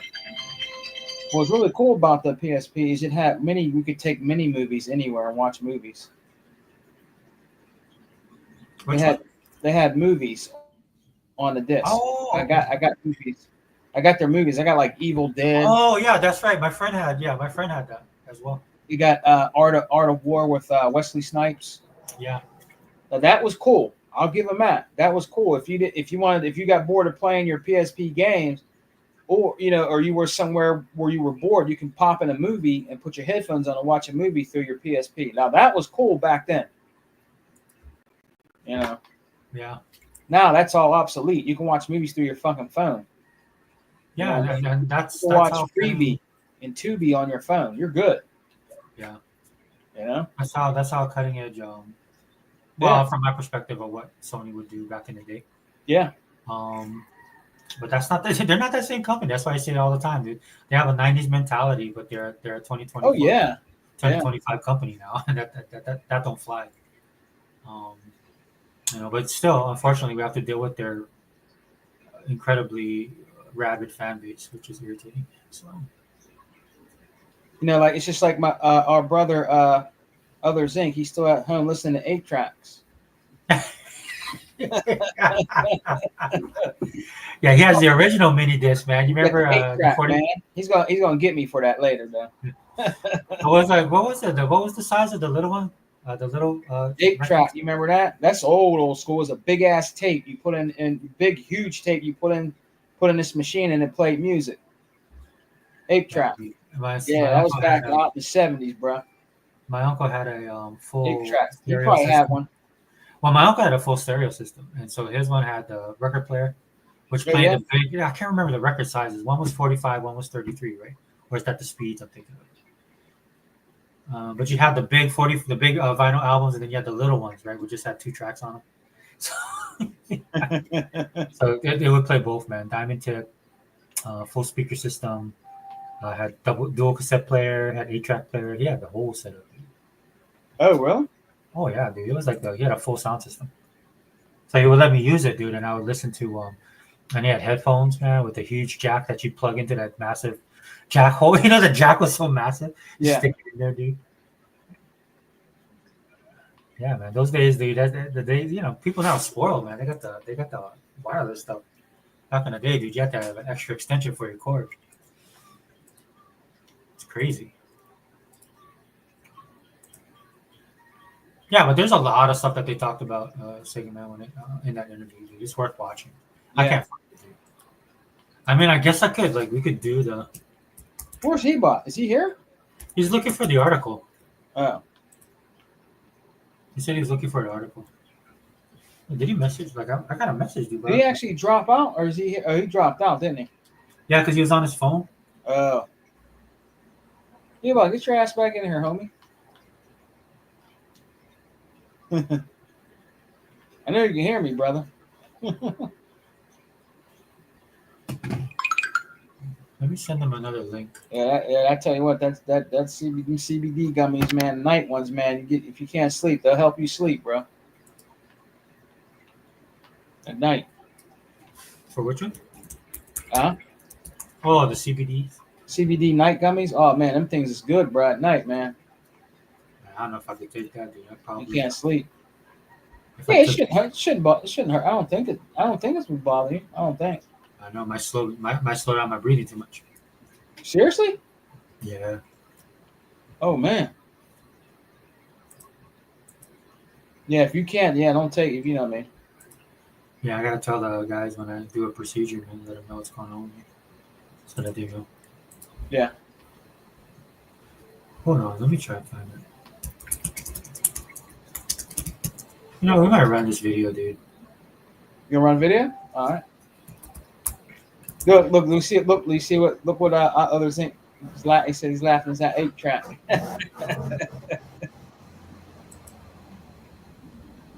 1 second. How long is this? Dude, this thing is long. Is it? What, 2 hours? What the heck is this, dude? You talking about the video from Kind of Funny Game? Holy crap, dude. This thing is 2 hours? You sure? What is it? Wow, dude. That is long. Yeah, we can't. Is that what's that video from? Is that from Kind of Funny Games? Yeah, so it's the interview. Hold on. I can't imagine it. It's 2 hours.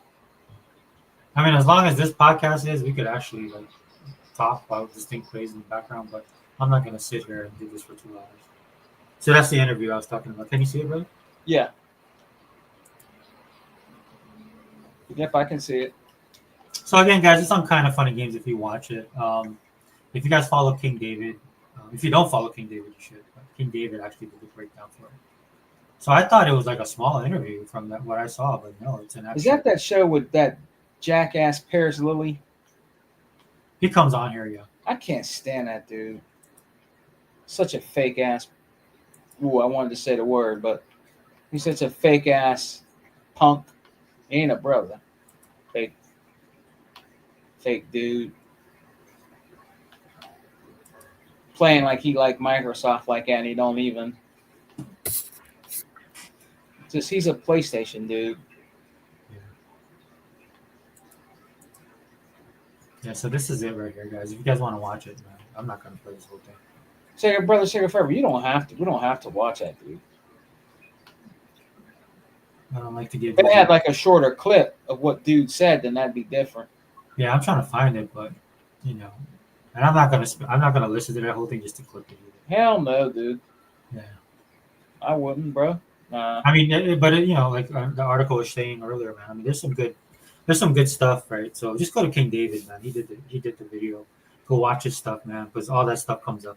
Every single thing we've been talking about, especially from our side, the guys that bleed green, every single thing was confirmed in that interview. And it's true because all these guys are dead silent, dude. You could hear a needle drop. Man, I can hear a pin drop. That's how quiet it's been because of that interview. First, Microsoft came on and put the ban hammer on the narrative that they were saying about Microsoft not being able to afford and again ridiculous, right? $3 trillion company, right? And then even some of the guys, Sega man, I follow, man. These guys I follow for pop culture, and Yeah. sometimes they cross over into games. It became such a big news. They were talking about it, Yeah. but of course, when they share the articles and stuff like that, it's all from the gaming media, right? And so I'll go in their comment section because I like them, and I'm like, look, just to let you know, Microsoft is a $3 trillion company. They all this stuff to talk about Activision, but they're the only company that could pony up $80 billion to buy them. Oh. Do you think they're going to do that and go bankrupt? Huh. Do you know what the computer you make your videos on is running right now? Yeah. You know what I'm saying? Like that type of, because what they do is like that's the problem with influencers that they need to get better with, right? Is it's just moving on to the next thing where they got to stop and check themselves. That's what I try to do on my channel. Yeah. Right. You have to stop and check yourself and understand what you're seeing, thinking about it in a bigger perspective. But everything now is a 24/7 news cycle, so they just keep on, moving and moving and moving because they got to be ahead of the curve. That's why I don't monetize my channel, man. So people understand that it's not about the money for me. I do these things. Yeah, Zink, no worries, man. I appreciate you coming in, brother. Thanks for joining us in the chat. We'll probably wrap it up, man. I think our brother Hebot, I might have got sidetracked on something. Anything else you want to talk about or no? That was the main thing, bro. But do you have any thoughts? Any closing thoughts or anything you want to say? I mean, look, I'm glad. I'm going to be honest with you. As a true gamer, I'm glad that he came out and said that, because now are they going to say that he's lying? Are the Pony Boss going to come out and say that he's lying, or is there crickets out there right now when he said that Sony's in trouble? Same thing we've been saying forever. They need to buy the remakes. They need to do this. They need to do that. Yeah. For them to get more games. Haven't we been saying that forever? Or is there crickets out there right now? Yeah. Because we've been saying that and shit, and then we're called like corporate slaves. We're ass hurt because of the so-called Sony's killing Microsoft, when that's not true. It was never true. Yeah. It was never true. Microsoft was always the leader, bro. They might have had some ups and downs, don't get me wrong, and I'm not saying that they're perfect, because they're not, but they always had the better lineup of games. They always gave you more of a choice when it comes to gaming and different ways to play games and buy and earn games to buy and play. Sony and Nintendo don't do that at all. They don't. You don't even have to spend money out of your goddamn pocket. All you have to do is earn Microsoft rewards, and you can buy your damn games that way. You don't even have to spend your own money if you're that cheap of a cheapskate. You know what I mean? It's funny because Microsoft actually reworked the rewards program. I could tell because I'm not getting as many points as they used to. Oh, yeah, they did. They were very generous. You remember the first one? You got mega points, remember? Yeah, I remember that. I remember that happening. It reminded me of their music service, right? When they were just passing everything out for free. Yeah. That's only going to last so long. And I know they have to recalculate, man, because, you can tell even in their store, man, their movies were mostly $4.99. Now they're like $6.99. Yeah. Some of them, and then they still do and I think they adjust on the lower end because that's more you're able to move more. Yeah. On the upper end, right? Because on the upper end they'll drop their movies down to like $11.99, $9.99 after a while. Yeah. So, it's about them again, and this is the ecosystem. So I always talk about the ecosystem on this channel because that's what I mean, right? And a lot of these guys are not engaged in the ecosystem because you see what they do. Yeah. With their Game Pass, you see what they do with their reward system. You see what they do within their store, right? To get and if you're an Xbox guy and you're in that ecosystem, you find ways to save money, and you find ways to support. Man. There's games I'll just buy them just to support people, right? Like when Liza P leaves Game Pass, I'll buy it. And what's it called? Man, what's it called? Is real big right now. CD Keys is really big. Yeah, that's all you see. You see a lot of CD Keys commercials now because it's people buying Game Pass, not that other shit. It's because of people buying Game Pass. Yes, they have other stuff you can buy off of there, but people are buying a lot of Game Pass off of there, dude. It's the cheapest place to go for Game Pass, man. Well, that's why the 50 million they talk about is so important.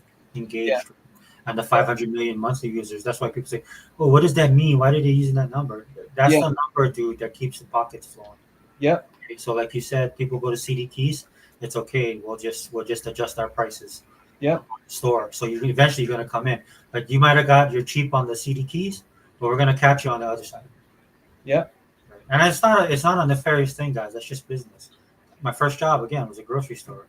And when I worked at the grocery stores, when the eggs was on sale, go check the mayonnaise or go check the cake mix. Right? Like Yep. they'll deduct from some spot and then spread it around across the store. Right? A lot of businesses do that. And I thought it was actually. I remember I just looked at that. I was like, oh, that's pretty genius. As long as they're not getting greedy. Yeah. Right? Yeah. You And get that's 3 months of Ultimate Game Pass for like 20. I think one time you can get it for 20 something dollars. yeah. 3 months. Now come on, you can't beat that. You can get 6 months for like $50. You can't beat that. And I think it's important to understand the economy Yeah. since we're buying so many games and we're playing, spending a lot of time and money Yeah. um, in game with with the Microsoft services and stuff like that. You have to understand that, and don't feel bad, right? Because they've calculated for this, right? So they spread it out across the ecosystem, right? So that you never feel like, I mean, in a way, you're basically when people buy a certain thing, you're subsidizing. There's some subsidizing going on, but it comes full circle. Yeah. It comes full circle. Just know where you are financially in your own life and how you want to adjust and participate in Microsoft's ecosystem, and they give you a lot of options. Yeah. Right. For me personally, just the value and the variety that they give me as far as the games are concerned Hmm. is untouchable. Right, that's worth the price of admission. Still a lot coming too. There's a lot coming, man. They're probably going to announce some unexpected games at the announcement on Thursday. You never know. They always do that. Unexpected, or they might drop something in there. You never I know. mean, we really need the economy to turn around. Yeah. Really do. Because I was showing the video earlier with Yeah. what's coming on in January. Dude, that's just January. All those games that were flashing, Yeah. that's just January, and that's not every single game, right? Some of those games will be in Game Pass. Other games will just be available. But I'm like, dude, it's crazy. Sniper Elite 5 alone. Back when we were growing up, you release a game like Sniper Elite 5, you're good for like six Oh, I months. love Sniper Elite. I bought some of them. Yeah, you buy a game like Sniper Elite, you're good for technically you're good for the year, but that would be good for 6 months, Yeah. right? Before you even look at another game,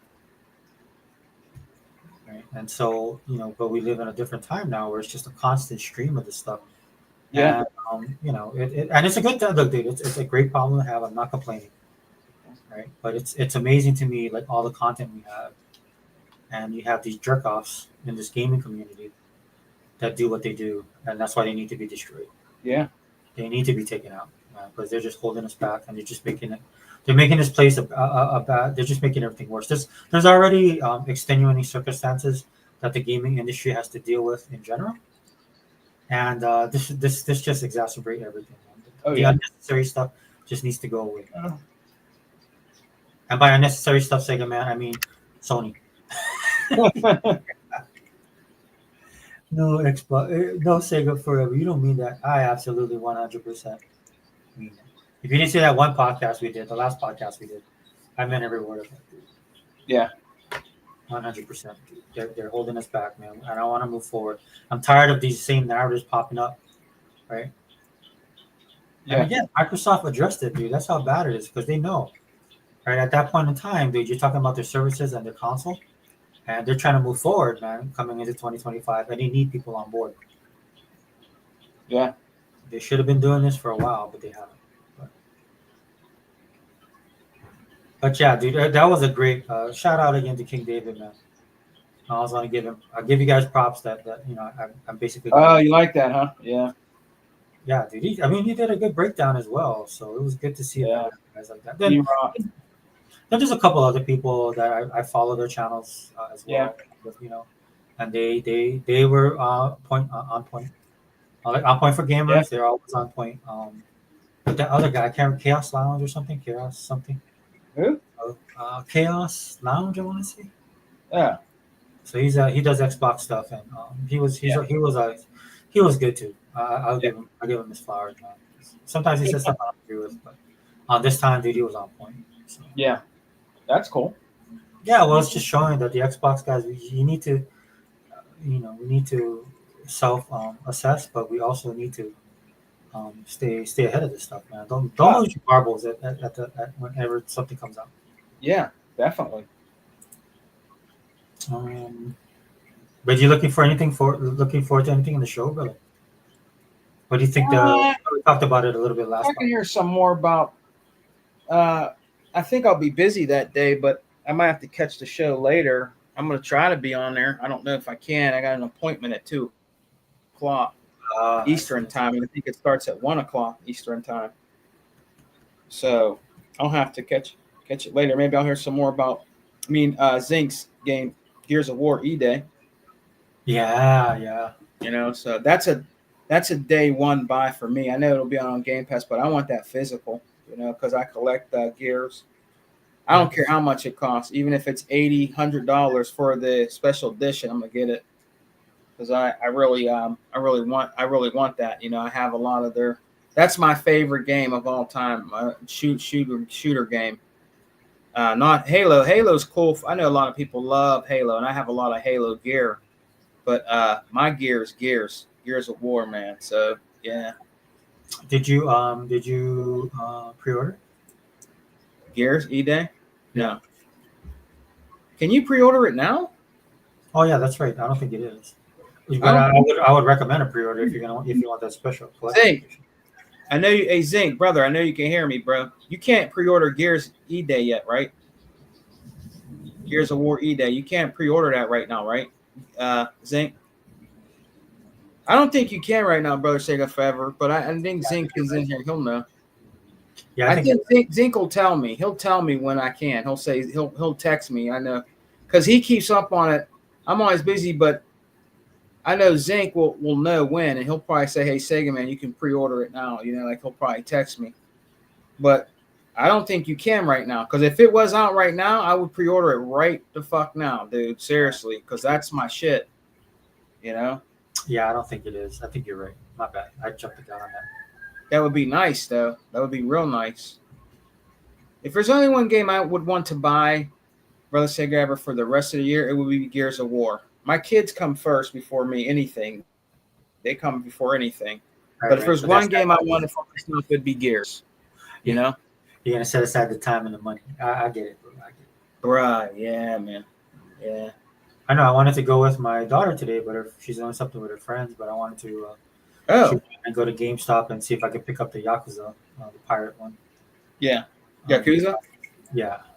So I was thinking about doing that, but well, I still might go. There's a GameStop right down the road from me. You could. Yeah, I could go.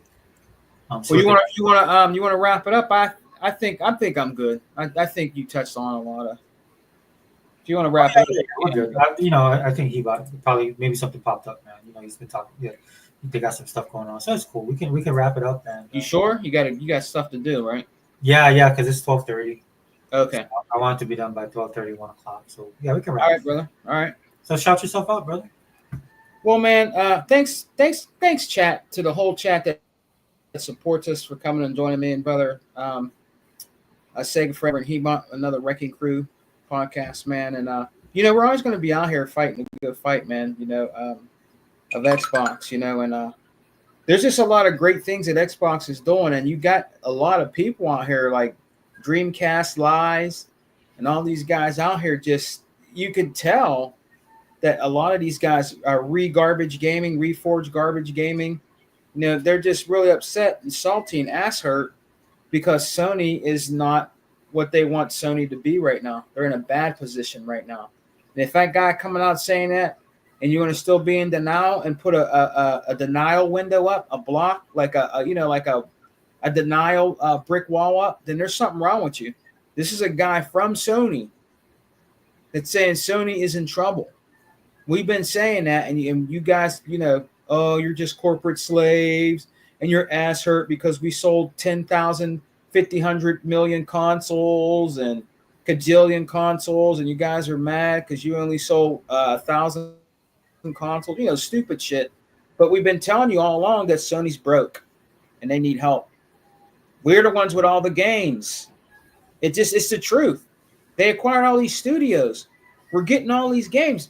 Microsoft and Xbox has the games, the Netflix of gaming. is Ultimate Game Pass. And there's nothing you could do about it. That's what it is. It is what it is, guys. Competition. It's all about money at the end of the day. And Microsoft loves money, and they're making money off the gaming. That's what it is at the end of the day. And you guys, you guys got little things that your consoles offer you, like PlayStation and Nintendo, but it's not near what Microsoft offers you. It just isn't. It's just not. It's the best value for your buck in gaming, and they can't beat it. They even the one guy from Sony said, Sega forever, that he don't think they can catch up Yeah. to what Microsoft is doing, and they haven't caught up yet. On that note, man, it was great to be at my brother Sega Forever with another Wrecking Crew podcast and with the most powerful gamer he bought. Great show, brother, and I hope to come back and do another one with you soon again, man. It was a great show. We're going to see what's going to happen, brother Sega Forever, because we're definitely, after that show, there's going to be a lot of people doing an afterthought show. And they're going to be out there damage controlling something, brother. They're going to find something, brother Sega Forever, like the milks and crannies inside of an English muffin. They're going to try to find something, brother. I'm telling you, to nitpick about. Isn't Unlimited doing a podcast, a live? Yeah. Podcast? Yeah, he is. Yep. When you guys do that, man, hopefully I can be home. I'll check it out. I might not be able to be there because, like I said, I got an appointment, and I'll have to check later what me and you can do because I'm off that day. Maybe I can do something later on. It's Thursday. We can do a reaction to it. Yeah. We'll have to see, bro, because I'm probably not going to be able to watch it. I got an appointment I can't miss. So, yeah, man, we'll see. I don't know, man, but I thought it was a great show today, and I'm happy where we're at. I'm happy where we're at, where Microsoft is sitting. I think we're sitting pretty well and pretty good. And rumors are rumors. Rumor about Xbox Prime. Rumor about all this other shit of not they're not going to have another console. And this dumbass shit they're saying. They're just a lot of ass hurt people out there right now. Indiana Jones really hurt their ass. Bad, and they know it. Yeah, Astrobot or nothing could touch Indiana Jones. Indiana Jones is game of the year. I don't give a fuck what they say. Indiana Jones is game of the year. Disney was so impressed. They want another one. They were impressed.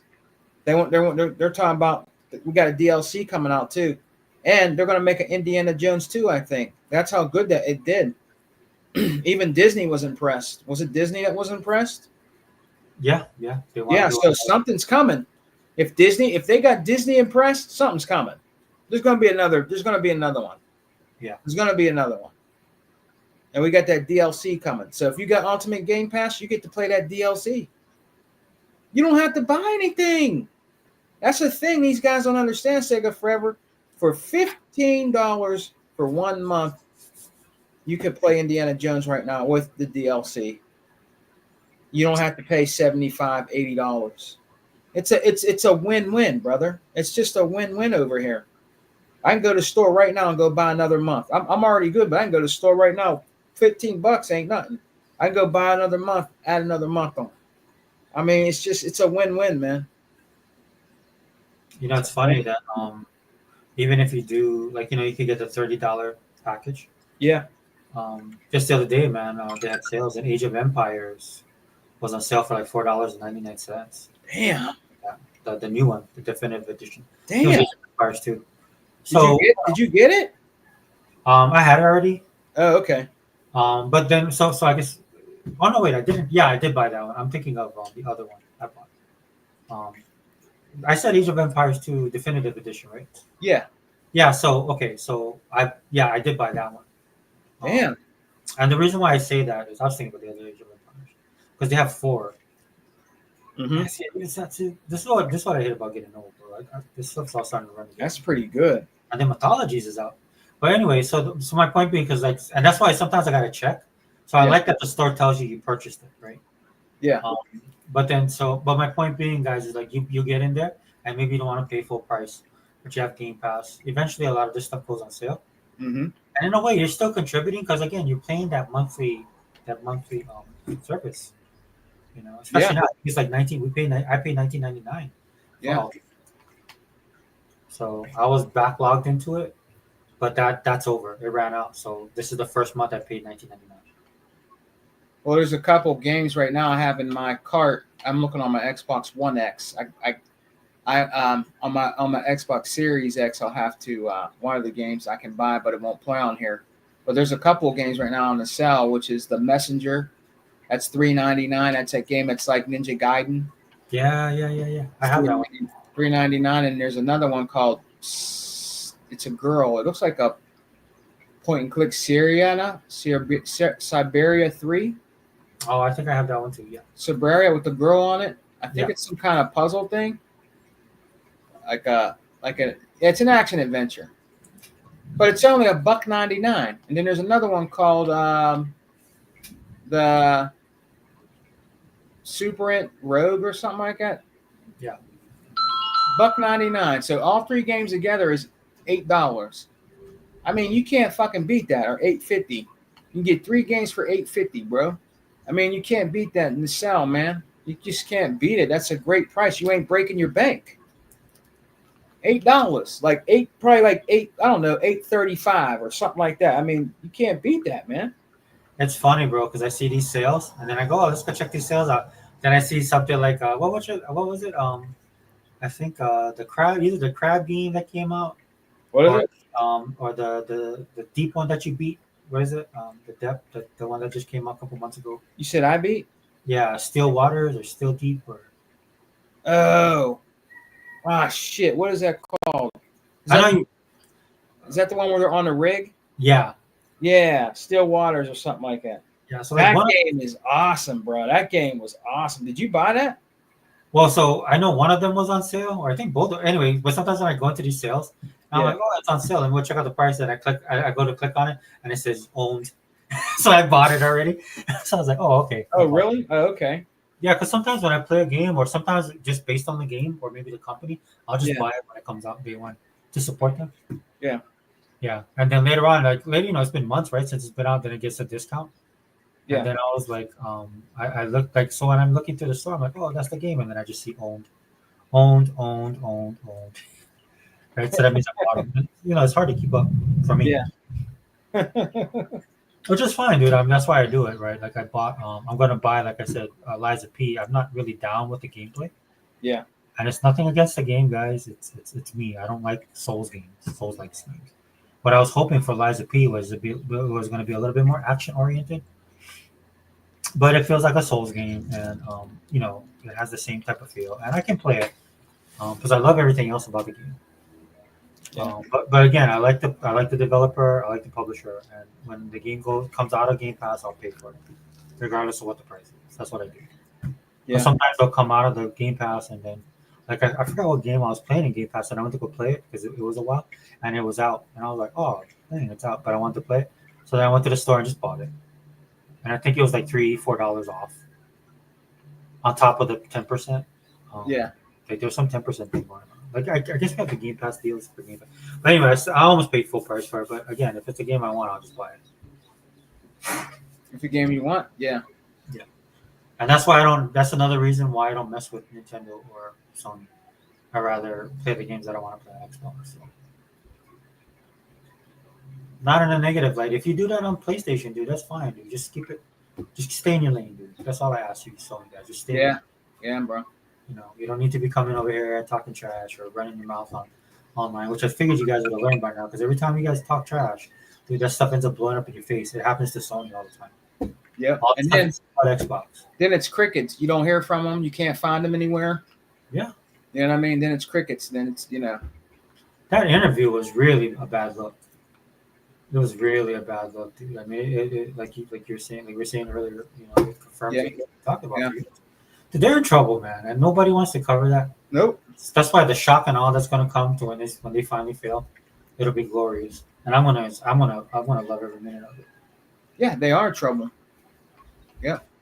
Oh, I hear my daughter. All right, man. Yeah, my brother. Let me shout out the chat real quick. Go ahead. Yeah, 1 second, Sigma, man. Go ahead if you don't mind speaking. I want to mute my mic real quick. Okay. Oh man.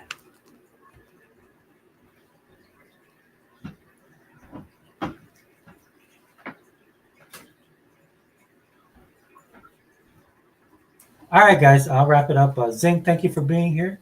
Anthony Chipmunk as well. Always love the perspectives. Mr. Kima, appreciate it, man. Maybe we'll get another GameStop a movie. That was awesome, dude. I loved the first one, man. I loved how these guys went and just dominated the financial industry so much so that they actually shut it down, which I think is illegal personally, but we'll see how that goes. Other Zinc, yes, Big B Money, man. Thanks for always being here, bro. We always need a strong Xbox fan base, dude. Yeah, Big B Money's cool, man. Yes, I know he's on Unlimited, and I know he's been on yours. Yeah, he's a cool dude, bro. Yeah, dude. Always bleed green. Two man, brother. Always appreciate you coming in, man. Hey, Mike Johnson, dude. Look, man. No, hey, dude. If you can come here if you want to. Man. I mean, Yeah. fine with me, bro. But just know we are a pro Xbox channel. To my detriment, as some people tell me. Right. And then Mr. Kima, man, yeah, dude. Again, thank you for being here. Thank you for dropping the knowledge. Yeah, Mr. Kima's another cool dude, man. He knows a lot about this stuff too. He's been with us since day one.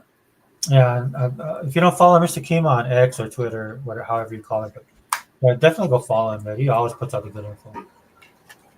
It'll keep you guys from losing your mind. I'll put it to you. Yeah. Vontae, man, hey, welcome back, brother. Sorry, man. I'll try and do the podcast tonight for a Squid Game. I know I've been promising that, dude. I fell behind. You do tonight, brother. Sega Forever. Let me know, man. Yeah, I just might I like listening to it too, bro. I know you like doing that. There's nothing wrong with that. Yeah, I like it, man. I think you're doing. I think that's cool. You broaden your horizons, brother.